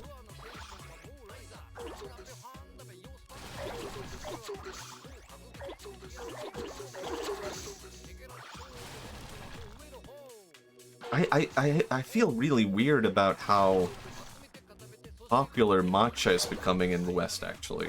Because it seems like matcha... Actually, I guess I would not call it matcha tea. So I guess I have to take back my comment on chai tea. But matcha has become more popular lately, I think in part of TikTok. I don't browse TikTok, so I don't know. But I've heard so. And I don't know how I feel about that. Because... I don't know, I'm seeing it more. But in a weird way, where it's all like based around some kind of hype. And I'm not sure but hype is there. Alright, good night, Exogenic. Good night. Sleep well. Like, I am curious, why is Gen Z obsessed with matcha? Like, do they actually like the taste, or do they see something else in it? I like Vetiba people put in everything. Alright. Fair point, fair point.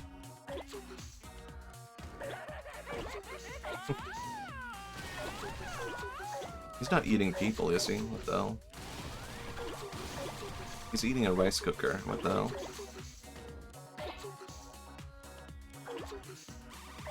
Because I remember watching a video of a guy trying matcha for the first time, and he said something like, "Oh, I've heard this is like coffee, but on crack." And all I can think is like, what? Where did you hear that? That's absolutely not what matcha is. It's not coffee on crack. It's like, if anything, it's more relaxing than coffee, and it's less caffeine. So is it just the hype? Is like caffeine? Do people actually like the taste? Because I want to see. I would be happy with it if it were just the case that like we get more matcha flavored things. Okay, I have to go to this guy. There we go. Most people don't like it. Oh, god damn it. That sucks. I mean, I'll like it because of the taste. I don't want sweetener. I think that ruins the matcha. Or when anything is like matcha flavored. And I have heard there's a shortage now, which is like annoying people, but it's also like, you know, that's just the nature of demand. Starting to figure it out. What the most powerful thing in the world is. It's not missiles or guns, it's the heart in all of us, we think. Well, sumo is important too. Oshidashi, Yorikiri, it's the best. Oh, you finally won. How very nice. But you need to win in style, we think. Use your super special combos, why don't you? I didn't need to read any of that, I think. Oh, man. I really do wish... I hope this introduces things to the possibility of more matcha-flavored things, though. But I guess maybe not. I guess my hopes were in vain. Also, sumo's... I've seen, like, there's been, like, sumo Twitch streams and stuff like that. But I never watched it, like, super intensely or anything. I watched it a bit, casually.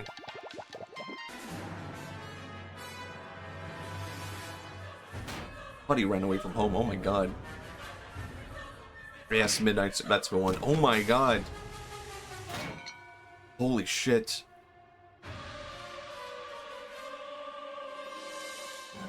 This is so goddamn intense.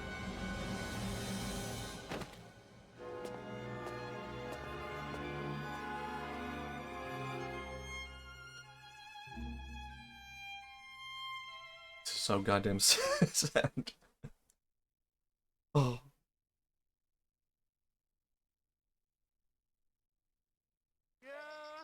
Hello. Alright, back to Katamari. I'm only 20% done with this game. That's crazy. I mean, the first game was really short. Maybe it was like a bunch of extra stuff that's like counting in. Let's get to it. I demand more Katamari.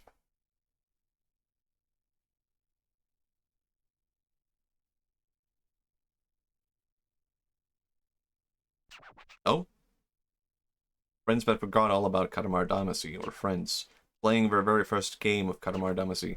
For all friends, old and new, Macho will roll in their place. Wait, did I accidentally start the first level? Oh, whoops. Okay, I think I might have accidentally started the first level. That's not what I intended to do. I thought I picked a new one.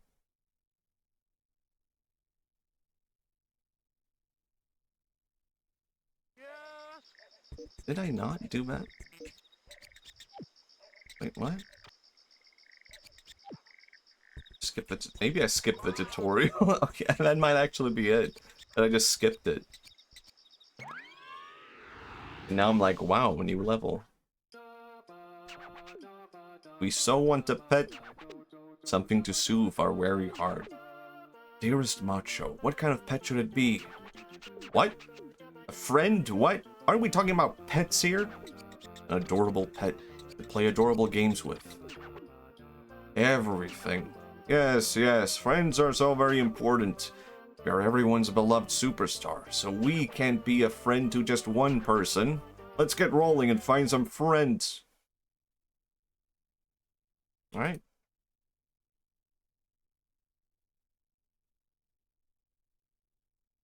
Man, maybe I should do like an art stream in the future. Might be fun. I was thinking of doing like Mario Paint or something like that, but it requires you plug in a mouse and it would be a bit weird with my setup. Let's get to it. Oh.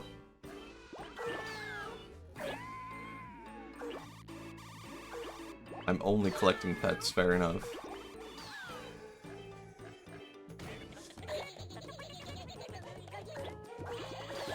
Oh my god, monkey. This music is so intense. You know, something I was thinking about this earlier today is what I was literally just thinking of how much I love the art style of Katamari and WarioWare and stuff like that. And how this is like game concept art, or it's just game art. But if you say game art, you would probably not think of those things, right? It's just an... could you... You could call it game art, right? Because it's such a varied field. But I almost feel like it needs like its own term or something. Just like, I guess you could just call it fun art, comedy art, fun, exciting, delightful art. It's the name of the art style. Oh my god, that monkey is insane. But I vibe with that so much. But I'm like, I kind of wish I just had, you know, forever ago, when I was getting into like a video game concept art, I was like, I'm gonna be a video game concept artist. And I wish I had really just like, I don't know, stuck to my guns about like, oh, I want to be doing something that looks influenced by Nintendo. But at some point, I just got it into my brain of like, no, that would never work out. I can't do that because, I don't know, that's not what the video game industry looks like. And I never, I don't know, thought about indie games or anything like that because I was like, I gotta aim big. I like the GameCube era art. It's, yeah, me too. Like I've been looking actually at a lot of like 3D models and stuff lately because I have been more curious about like, getting into 3D modeling. And it would be totally like viable to just be like, I just want to make something that looks like 64 era, and that's it. Like, there's nothing wrong with that. If I was like, I'm getting into pixel art, and that's it, that would be fine. But I guess there's a part of me that is like, no, if you do 3D, it's gotta be fully 3D or whatever. Something like that. You gotta learn all the 3D, which definitely would be good to learn. But I think it's more important to just follow what you like. Like, I feel the same way about art in general nowadays, I guess, actually. Which is like, I remember early on, like, it was common advice of, like, don't just draw portraits. Right? And that genuinely is good advice. Like, you should not only draw portraits. If you draw the full body and whatnot, it's like, you would learn more about how to draw a portrait as a result of being able to draw a full body, even if you only want to draw portraits. But also, if you only want to draw portraits of people, like, why not? Just do it. Like, if you genuinely only care about portraits, and it's completely, like, fine to only care about them, I feel, then you should just embrace that and have that be your thing. Like, I disagree. I don't know, it's kind of weird, because it feels like art advice that could be, like, misconstrued in a way. I don't even know how to say that word. But I feel like if you only want to draw one thing, then you should totally embrace it. You should not see it necessarily as a limitation. It's just, it's a place to start, possibly. Same with pixel art, same with 64 era art. I'm gonna open up Blender. I'm deciding now. I need to do that. I need to do something 64 era. Even if it's just like, I don't know, I think this is something, oh, right, of like, it can be really intimidating to learn a new software. Like, even if it's something like Clip Studio Paint, it can feel intimidating because you're so used to, like, Photoshop. But I felt like it was a really good approach for me to learn Clip Studio Paint by just, like, not trying to draw a whole thing in the software, but, like, opening it up every now and then, or, like, having it be like, I'm just gonna draw in this for, like, an hour, and then switch back to Photoshop. And I did not end up, you know, sticking to Clip Studio Paint. But that was something that helped me, you know, teach it, where I wasn't just like, I need to understand everything from the get-go. But just getting acquainted with the software helped me do that. And I feel like I could probably do the same with Blender, where it's like, it's maybe a bit too ambitious to be like, at the end of this, I'm gonna have a finished thing. But if I open up Blender for 1 hour a day, I would be able to get acquainted with the software. Oh my god, cameras. I don't know, people make a lot of rules for making art. It's okay, you don't have to have Miyazaki attitude. Yeah. Like, I feel like, I don't know, very early on I got into, like, video game concept art, and I listened to a lot of, like, people with weird opinions and podcasts, and people were like, you gotta do this, you gotta do it tough. This is a bit, I could, yeah, I would also like to make something low poly.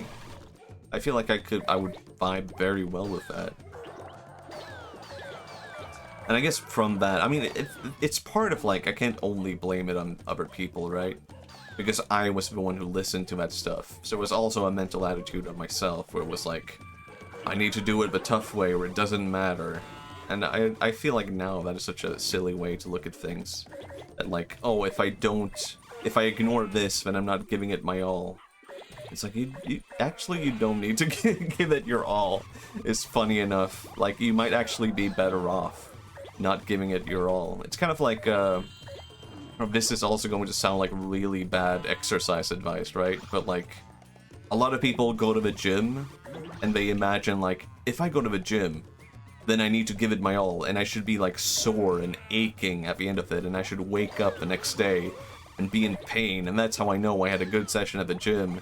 But actually, that's like a really bad way of approaching the gym, because for one, you're probably not gonna want to go back if you're always just like, I'm in pain, I went to the gym and it sucks, I exhausted myself. Like, you can actually go to the gym or exercise and just do it casually, and like, you don't even have to wear yourself out. And you would get like more out of that at times, because it's like, you'd probably end up going back to the gym, for one. And you would end up exercising more than if you hadn't, or if you just exhausted yourself every now and then. Anyway, that's one way of looking at it, I guess. What was I talking about? What was my point?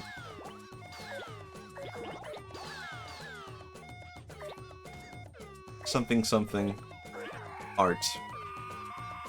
I had a friend that felt like that too. If they ever donated to a place, it wasn't a very high amount, they shouldn't even donate. Yeah, I definitely get caught, even now I get caught up with that as well, right? Like, where I'm like, oh, what's the point? And it kind of is like something you have to, like, train yourself to mentally get out of. Like, people often think of it in terms of, like, once I have learned something, then it's there forever, or something like that. But often it's a thing that you have to, like, continually repeat to learn in different ways. Like, that's how people often approach, like, drawing anatomy and stuff as well, right? Where they are like, I'm going to draw hands, and by the end of it, I will understand how to draw hands. When it's like, that's not how drawing hands works, right? Like, by the act of you drawing hands, you will start to see, like, new ways of drawing hands that you couldn't see before, and that you could not possibly have imagined from your lack of experience drawing hands. We're gonna see a cutscene? Nope. Hands. It's true. Hello, Doc.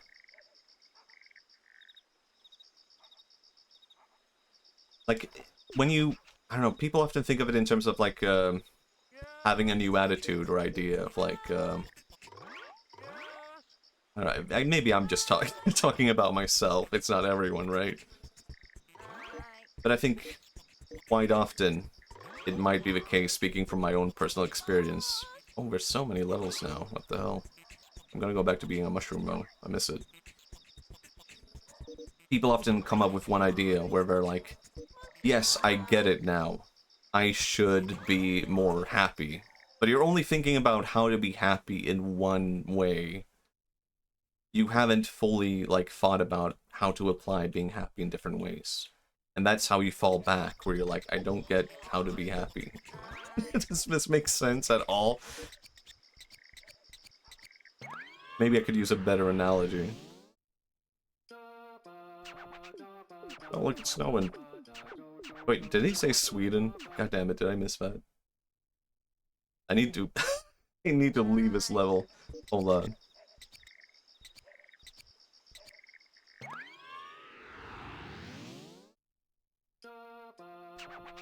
Oh, look, it's snowing.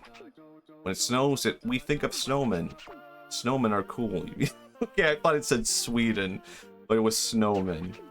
Oh, it's Kinoko. What do you want? What copycat? Katamari Damacy, a copycat. A copycat of the snowman? No, no, no. That is so wrong. Not a copy, not a cat. We respect the snowman. Snowman is the best. The best.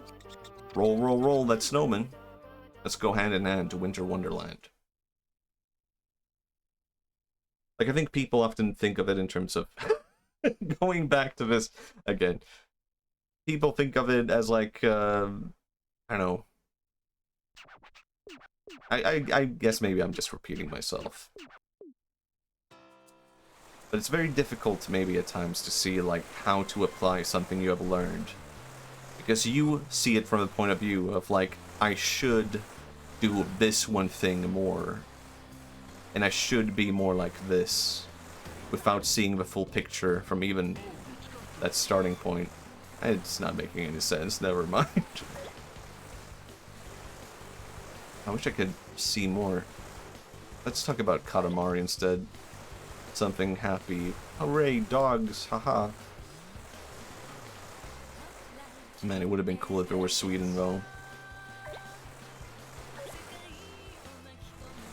Seals.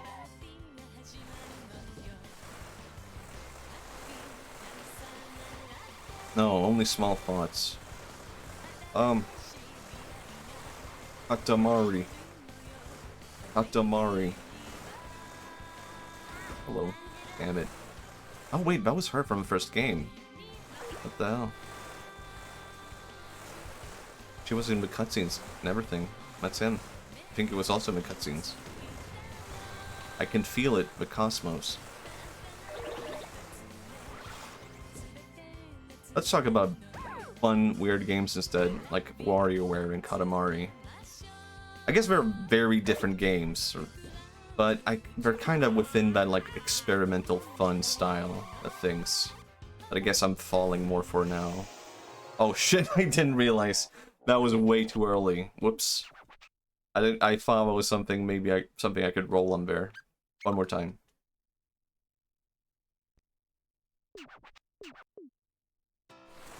Alright, let's go. I wasn't ready. What the hell are you doing, man? What the fuck? Is that bugged?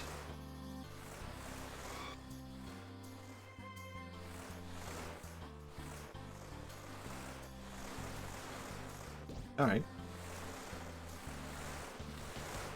I guess I see myself, weirdly enough, more... Maybe not that weird, but I do see myself more interested in games and game development now. Whereas before, I guess I looked at it in the way of like, because I'm on YouTube, I should be more inspired by animation and stuff like that. But I don't know, I feel like I'm feeling fresh again by kind of not leaving it behind, but trying to look at things from like a different source of inspiration. Like, sometimes I look at cutscenes of video games and I'm like, this is a good way to tell a story. I kind of want to do something like this, something more minimal. Because I think it can also be a really bad way to approach... This is going to sound absolutely insane, I guess. But there was a point not too long ago. I always loved making funny looking snowmen in this game. Hello Marshall. Oh man, I haven't made a snowman. This is my first time. There was a point where I was making videos on YouTube, and I seriously thought, like, I need to be like the Studio Ghibli of YouTube. Absolute insane thought, looking back at it now. Like, how can you even possibly think you could compare one man? Because that was also, like, you know, my thing also of, like, no, I need to do that. And also be one guy doing everything by myself. I think maybe I needed to, you know, calm down a bit. I could just be myself. Didn't have to compare to Hayao Miyazaki and be like, this is me. I'm gonna be that guy, but on YouTube. I don't think I even ended up making anything out of that during that period. It was just too intense. I could feel the perfectionism.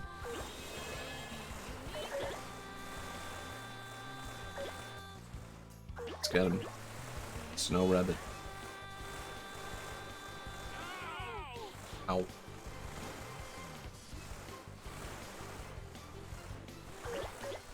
Let's get to it. Let's get to it. Is it actually rolling snow doing anything? I guess maybe not. The penguins do.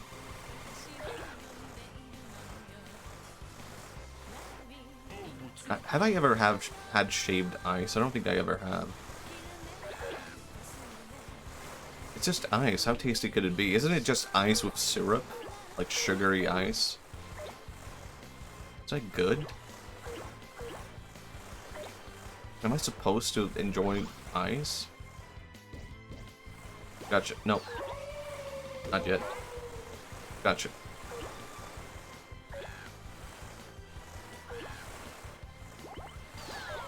Oh, man. Because going back to ice with syrup is surprising. I guess now that you say ice with syrup, there's something in me where I'm like, well, I do like syrup. So maybe it would be really good. I already like syrup. But that's when an old... Oh, man, I can see that when an old lady makes it for you. When I was in Japan, I thought, I want an omurice. I need to get an omurice. And then I didn't get one until I went to the airport. And I was like, oh, I guess this is where I get my omurice. I wanted to maybe go to a maid cafe, but my friend Sai was like, absolutely not. We're not going to a maid cafe. And I was like, I don't know if I want to go to a maid cafe alone. Now I would do it. I would go alone. I would enjoy the cringe. I wanted to go because it was cringe. But it would have been cringe to be alone, and now I would enjoy the cringe of being at a maid cafe alone. I wanted an omurice there. But, then, I never got one because of that. I never ended up going. It's like, oh man. But then I saw at the airport, I saw like, you could get omurice, and I thought, ah, you know what, maybe it won't be, you know, that good, because it will just be, you know, a corporate-made franchise omurice. But then I went inside, and it was like an old Japanese lady. Yeah, it was an old Japanese food mixing. Well, that was to my surprise, of like, at the airport, there was just this old, kind woman who was making, like, homemade food. I was expecting it to be like, you know, all big franchises at the airport. But it was just, I guess it was just like, I don't know. She just set up a business there. And she gave me an old Japanese woman omurice, and it was delicious. It was great. Oh, that was the best thing I've ever had at an airport. Ah, I did it by accident, but sure. Let's see if it works. Butler Cafe. That might be fun. I would do it. Oba-chan. Oba-chan, Oba-chan. Oba-chan. No one... no one gets that reference. It was very funny when I saw it. Haha, smiles. It was a Japanese comedian ordering pizza. This is a very specific show. It's not gonna be funny, but I'm gonna explain it anyway. It was a Japanese show. You can watch it on Amazon. It's called Documental. It's like 10 comedians stuck in a room, and they are not allowed to laugh. And if you laugh, you get a penalty, and with enough penalties, you get, like, sent out. And one guy completely dominated it, and he's dominated every time. I think it's called Hollywood Satuichi, or something like that.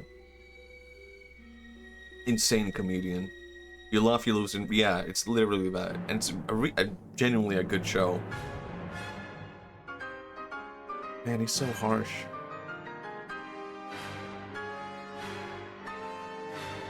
Hold on, I'll just want to see this. What happens? Oh, he's still upset about it, and he is still upset about it.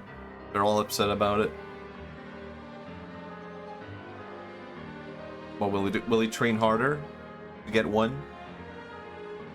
Wait, I thought he threw away the second prize. Did he have it all along? My god. This story is getting intense.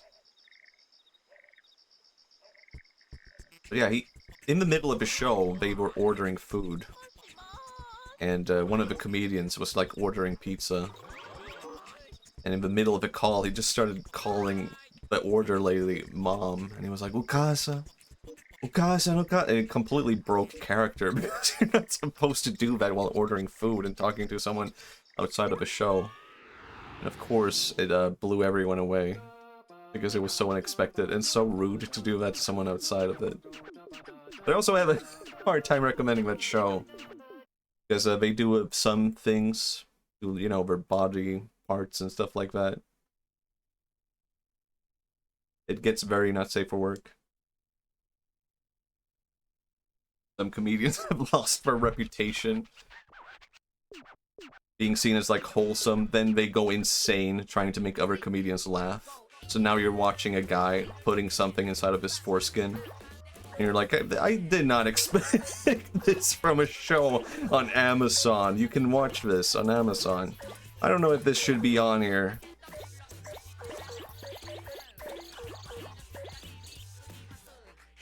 Yeah, Japanese TV.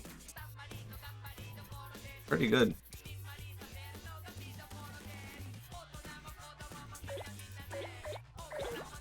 Not always good. I mean, most of the time it's basically just people being obsessed with food.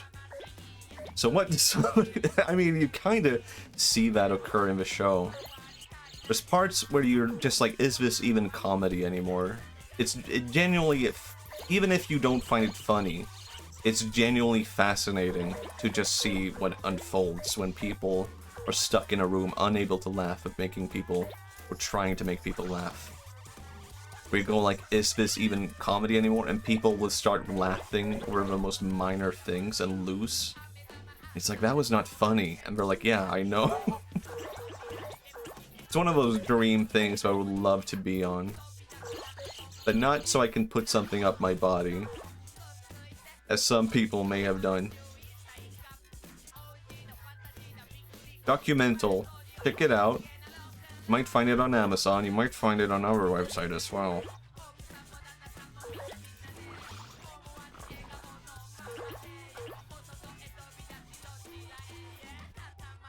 It's very... that's an unfortunate part of the name, though. Documental.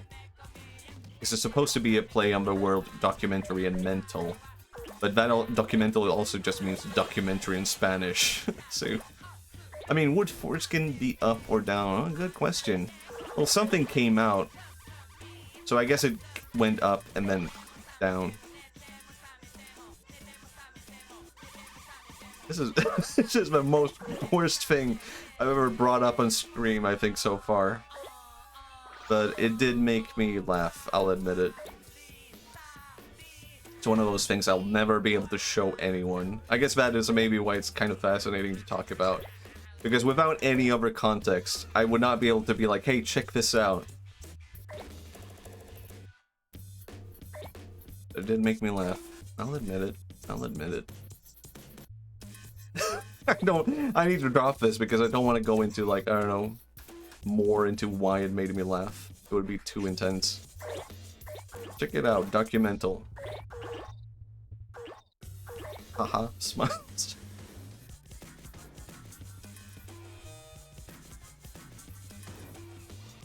Oh god. Man, this level was so much bigger than I thought. I was stuck in the first area for so long because I thought, oh, this is it. And it's a whole school. Never mind. Oh my god, a Tanuki. But will it have? Yep, it sure does. How about that? Actually, one of my origins was supposed to be a Tanuki. I've talked about this before, but I don't want to be a furry animal. Not sure how that rates versus bringing up Matt Perry having a whole thing for Klonoa. Yeah, I was actually looking at that tweet the other day. Man, Klonoa. I kind of want to play that. I mean, but I don't mind the Steam remake. Or I guess the remake wasn't originally on the Steam. What the hell is happening here? It's a stork playing a tune. 1 minute. I'm not beating this one, am I? Okay. It's not that intense. I'll beat it, but I won't be proud of myself. I want his ankles, Matt. Oh, alright. I did not play Klonoa with it down to my ankles. I did enjoy Klonoa. That was one of my favorite games as a kid. Or maybe not favorite, right? Because I think it was a bit like different. I'm 50-50. It's 50-50. I'm happy I can play. So unless things have changed. Yeah, I mean, I think it is like a weird thing where it's a good remake, but aesthetically it's just not the same. It looks uglier, and that's why it's more difficult to recommend. Because I just wish it looked like the original. The PS1 graphics were like good and very aesthetic, and they made it Wii graphics, and the Wii graphics, I guess, were not that charming. Save up the ESPN ads? Wait, I don't recall that. Oh my god, 666 origami cranes. Did I really get that? What the hell? That's evil. I'm kind of messed up.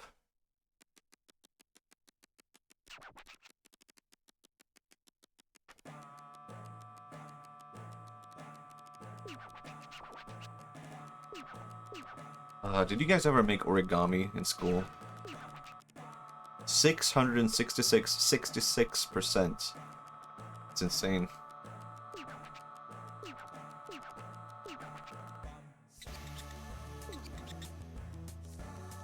I have a weird memory of origami. I don't know why. But I think that was my first, like, experience with understanding that Japan was a place that existed, maybe. And my first experience was my teacher telling me about origami and, what's it called? Hiroshima.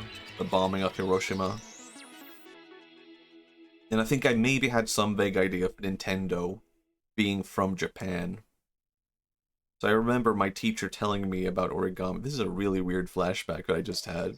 I remember my teacher telling me about the Hiroshima bombing. And we had to make origami. And that happened in Japan. And something in my mind as a child went, Japan. And I wrote down on a piece of paper, Nintendo. Because I don't know. I guess I had some kind of vague idea of Nintendo is from Japan. I'm hearing about this, Hiroshima. And my brain goes, Nintendo. Write that down. Writes it down, Nintendo. I think maybe it actually was that I was like practicing spelling or writing or something like that. It seems like something I would have done at that age. Oh my god. Is this a racing thing? What the hell? I should have read. I thought it would just be another level. Okay, maybe it is just another level. I don't know. No, it's definitely not. What the hell is happening? No, it is. Oh, it's just a really weird level.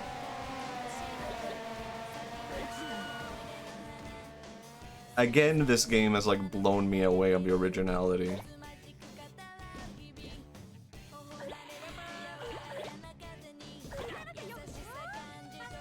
I wonder how the third game will, like, I can't imagine it will go even more surprising, right? It has to be an expansion on the second one. How can you even surpass this?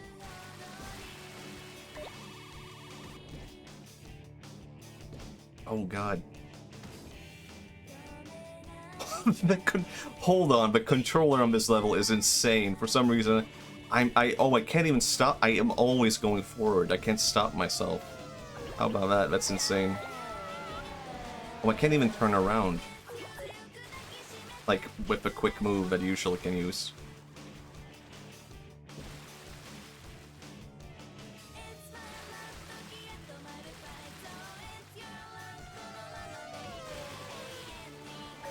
Whoa.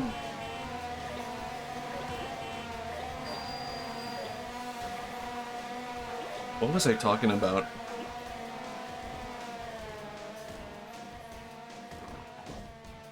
Oh yeah, Klonoa. Yeah, Klonoa's fun. I guess it's a weird thing of like, I don't even think I beat Klonoa, but the aesthetics were stuck so deep into my mind in a way. I think the same thing happened, you know, with a lot of games, really. Like, there were a lot of games I beat, or did not beat, rather. And they are just permanently etched into my mind as, like, this is important to my childhood. And some games I think going back now are difficult to beat. Like, I really vibed with the aesthetic of Final Fantasy IX, but I find it a bit difficult to play, to be honest, and I feel a bit casual saying that. Because I feel like that should not really be an issue, or maybe people would look down on me for saying that. But I don't know, there's something happened between Final Fantasy VII and 9 where I'm like, this is a bit, like, tough, or like, this is a bit weird. I don't know, maybe I need to revisit 7 as well, and I'll feel the same way. I've become too used to, like, the modernities of JRPGs. Oh wow, this is a really tough level, actually. Dual Hearts was one for me, but as a kid it runs into the problem of tutorializing everything. Oh yeah, I don't even know what Dual Hearts is, to be honest. But it does make me think of, oh yeah, as an adult, yeah. I get what you mean. Another one for me is Majora's Mask, where it's like, I really love the whole aesthetic of Majora's Mask, but I never actually beat it as a kid. Something I would like to revisit on stream, Ocarina and Majora's Mask.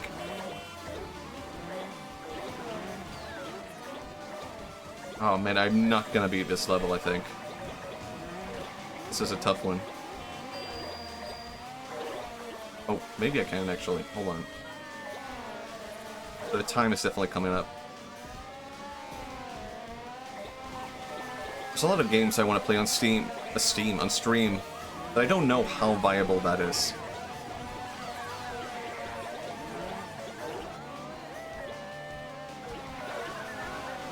Because I've said this before, that like, I decided early on that like, I want to be able to play the same games that I play on stream. I want to be able to play them also off stream. Because I don't think people would actually mind if I'm like, made progress outside of streaming. And just because I feel like that is a good way to ward off like burnout. If you feel like you have to play everything while streaming, I think that is like the quickest way to burn yourself out on streaming. I just want to enjoy gaming as much as possible. That'll keep me coming back. But Katamari, I feel like this was a game that I definitely wanted to play streaming. And that made me go, I need to stream right now. I wasn't planning on streaming today. But then I felt that urge 1 minute before I started streaming of like, I don't want to play Katamari right now. Might as well stream. So it has its benefits as well.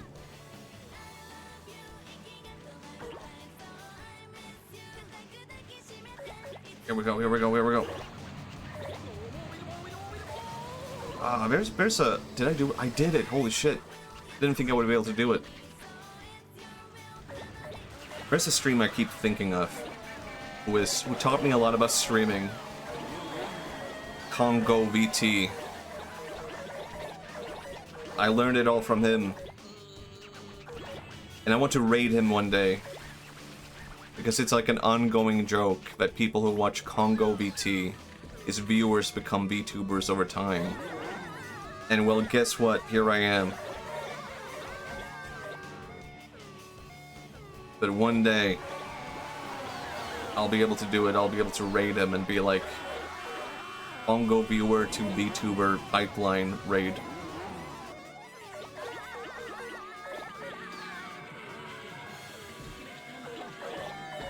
Wahoo! Yippee! Hooray! I did it. I like the mushroom. I just love the design of the mushroom. Also, welcome. Yeah. One day when Congo has returned, I think he's on hiatus for like a while. I don't think he said how long. Hello. How do I pronounce your name? Alsuinor. Alcuinor. I've read it in my head before because I am familiar with you, but I've never actually had to say it out loud, and now I'm like, oh my god, I'm missing it. I should have been aware of a pipeline. I mean, that's like, I feel like, well, Congo said this. As soon as you have a thought of like, maybe I should become a VTuber, that is the first thread that leads you into becoming a VTuber. It doesn't end. It's true. I probably had the idea of VTubing.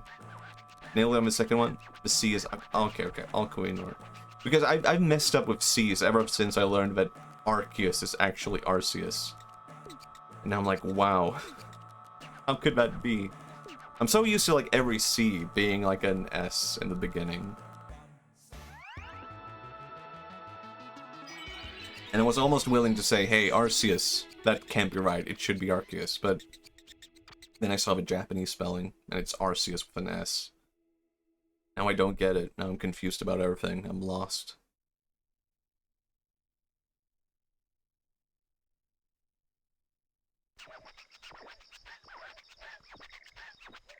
Let's see.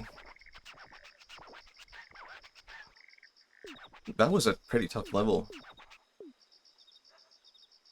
Let's get to it.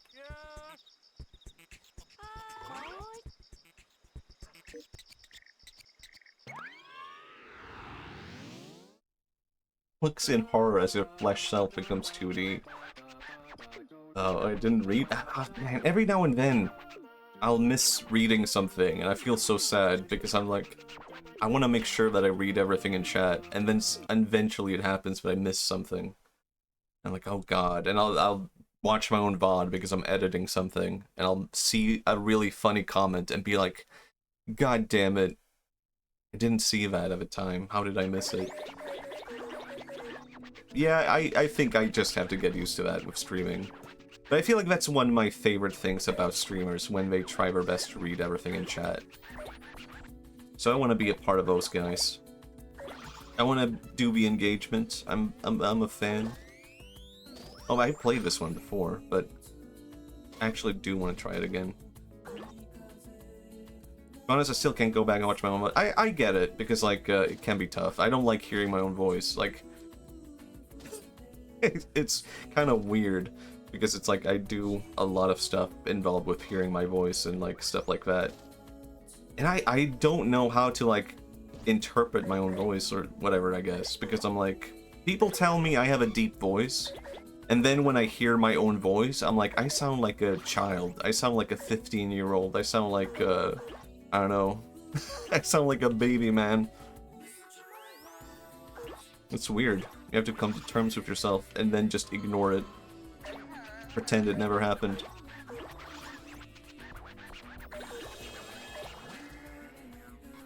Also, another thing about my voice is that, like, when I'm talking right now, and I'm like, I'm speaking with so much passion, I'm speaking with so much emotion, then when I listen to myself later, I just sound completely mono and flat.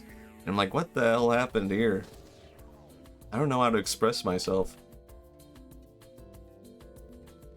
Okay, this is actually a tough level, though. Because it's like so... It's a small space with a lot of things. Yeah, you got it, yeah. It's a small space with a lot of things, but it's really difficult to pick up these things and know what level you're at. God damn it.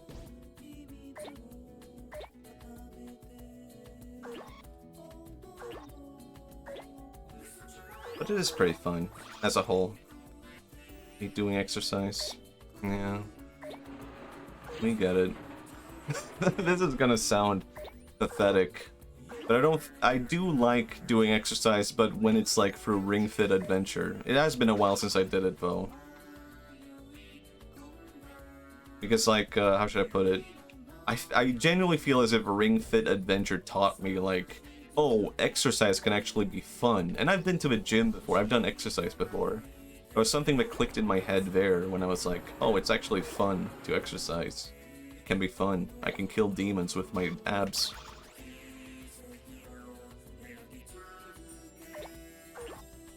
Oh yeah, and I don't know how to enunciate this anymore. I can always blame that on being Swedish. I can be like, you know, I actually have a speech impediment. I was born in Sweden. Because that makes me legitimately cringe when I go back to like old videos of mine or old recordings of me, and I could not make the difference between Y and J. So I would say yogurt as jogurt and stuff like that, and that's like a common like Swedish thing, but I legitimately I could not hear the difference. I could not tell the difference. And I was just like, I don't, is there something wrong with me? And it turns out I was just Swedish. George of the Jungle. And I used to say George, like, George. And people were like, what are you trying to say? You know, George W. Bush? Like, oh, George. Yeah, George. You got a job? A what? You got a job? I'm stuck. Oh no, I'm stuck. I'm stuck. I don't think I think something bugged out. I don't think that's supposed to happen. Man, I messed this level up. But this is a tough one. Oh yeah, I forgot. That's why I messed it up. I actually did better this time around, actually, so never mind. Opinion on Drain Gang. I don't know what that is. Hello, Ophio.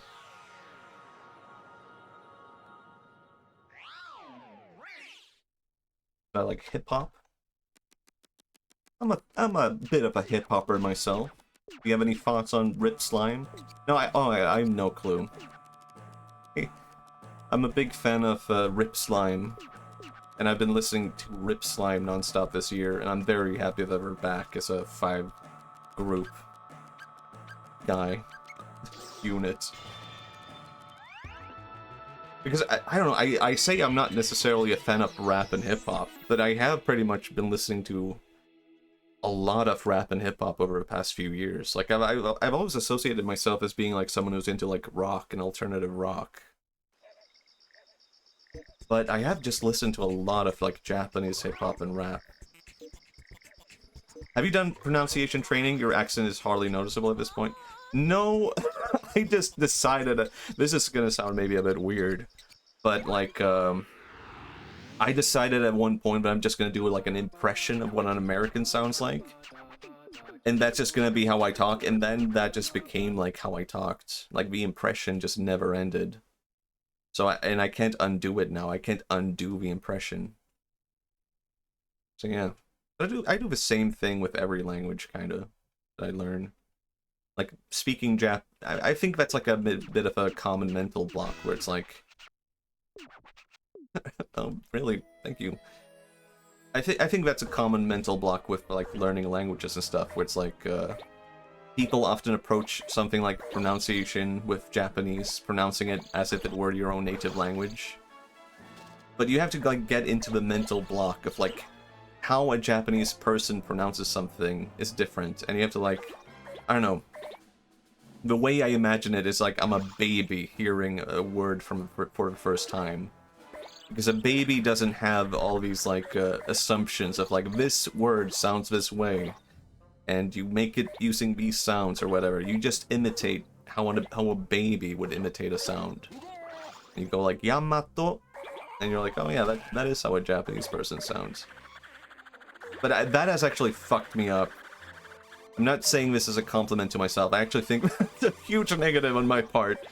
Because I have been able to become better at pronouncing Japanese when I speak it, and a lot of Japanese people think I speak better Japanese as a result of that. And they start speaking casual Japanese to me, and I can't catch up. And I'm like, Oh. My phone is dead. I have to nod along, and then... So what I do now often is I will force a Swedish accent onto my Japanese, because I want to make it clear, like, maybe tone down your level. Let's not talk about something too complicated. I just sound American every time I speak English. I default to Spanish. Yeah, yeah. Oh, I'm not familiar with King Ghidorah.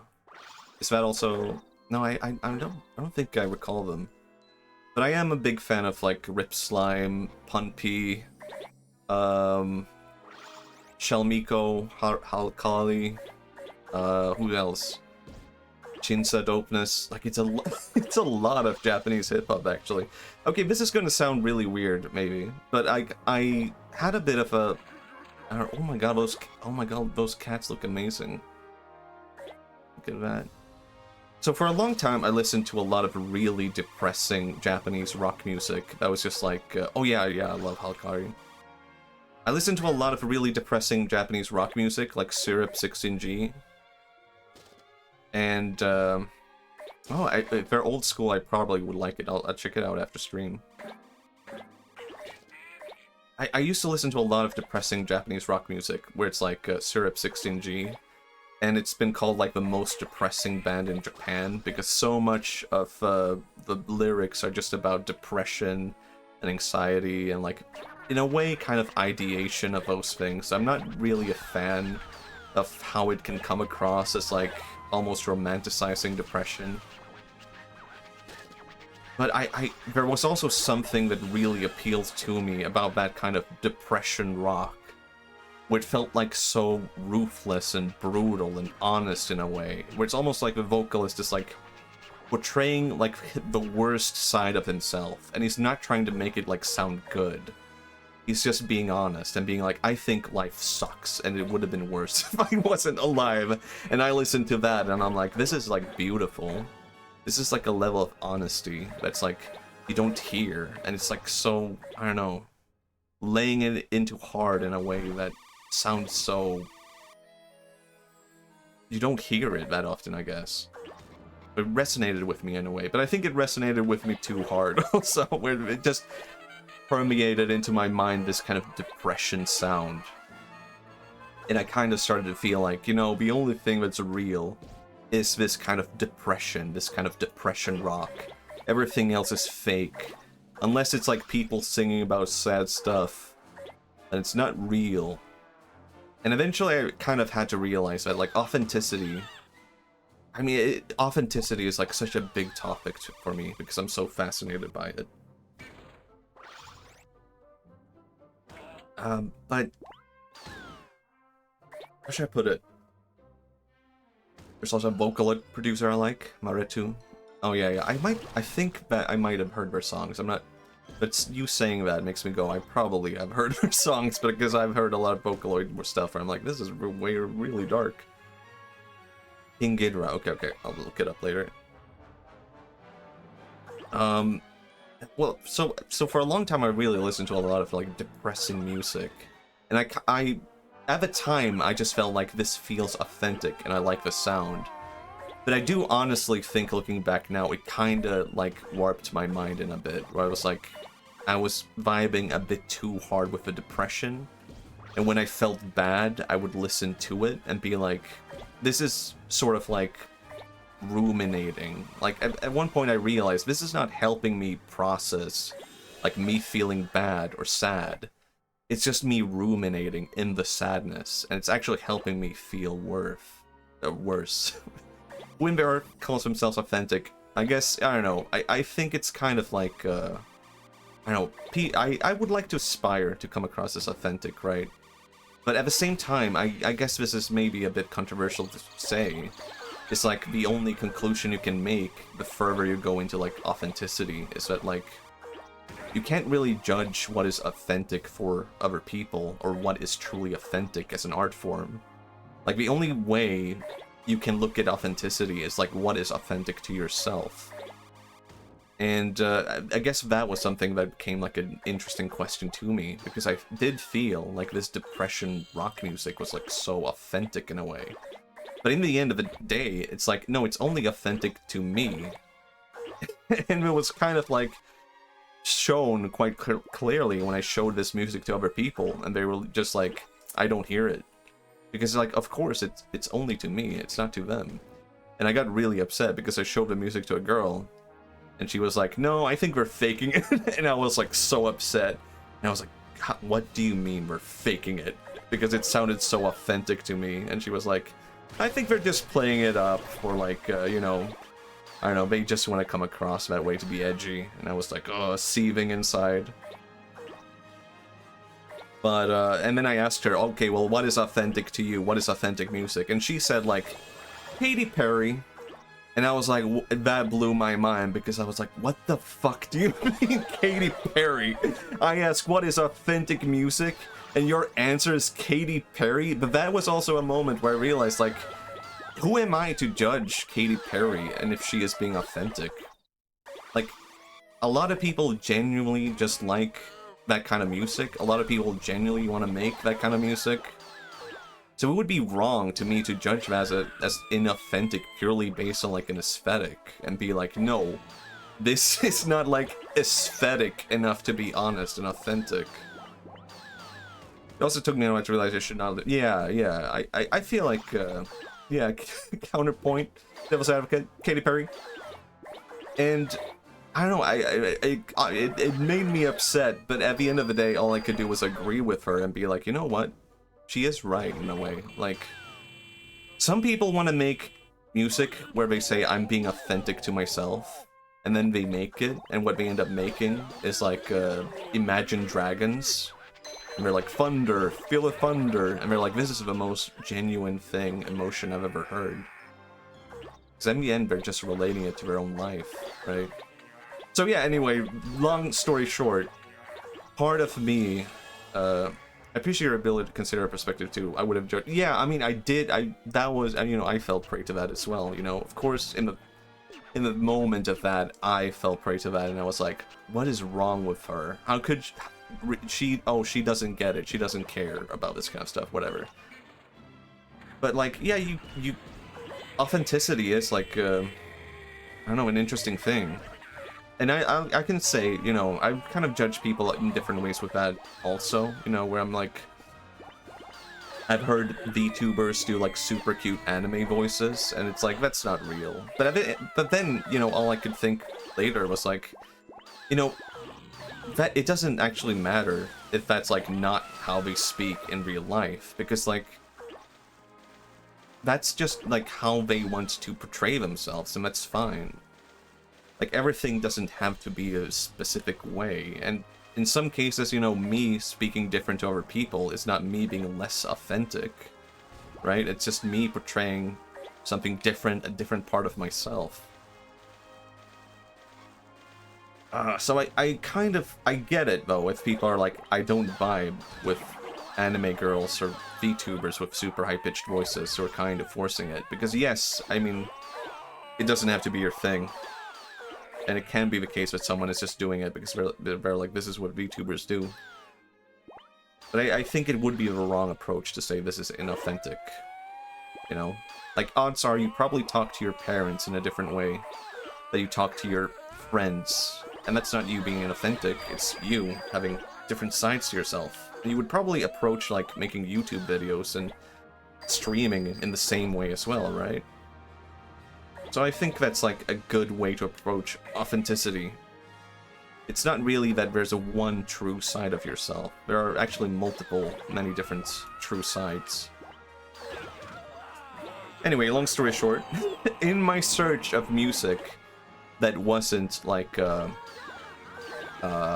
yeah, it's gonna be a slice of the soul, and I will admit, like, I was like too harsh in like doing my casual judgment of people of like what is authentic or inauthentic. I was wrong in that. Even I never made a big statement. I'm apologizing for my own thoughts that I never expressed to anyone. But in my search for music that sounded authentic, that kind of brought me to like Japanese hip-hop and rap, because I was like, I listened to that with the idea of trying to be open-minded, and I listened to Chel Miko, and I was like, this sounds genuine to me. It's like pop, and it's produced, but listening to Chel Miko just sounded like two people being like, we just genuinely want to make music that sounds fun, and like people having a good time. And you know, that can be absolutely authentic. I don't have to see myself as the edgy, brooding person, you know? So yeah, for that reason, one, Chelmiko will always have a special place in my heart. And I think I've also opened myself up to just listening to other forms of things and approaching that with a sense of like, you know, this is genuinely authentic, just being fun and having happy thoughts. There's someone shooting someone. They're shooting me. Kill him. Anyway, having happy thoughts and such. Let's see. Oh my god, I did really well in this level. I have to pat myself on the back. I didn't even know this big level was this big. Remember, I started from a tiny little room in the beginning, right? It's been a long time since then.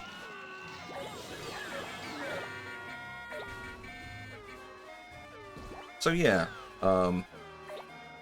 it's kind of difficult. I mean, I have mixed feelings about all of that stuff, like, because there definitely is a lot of, oh no, I forgot to bring it back. I did all that, and I forgot to bring it back to where I forgot I was supposed to do that.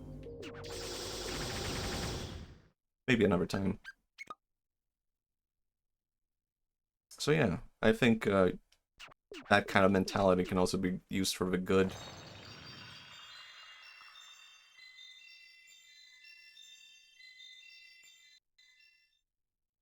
But yeah, I kind of wanted to talk about authenticity and such in a YouTube video at once.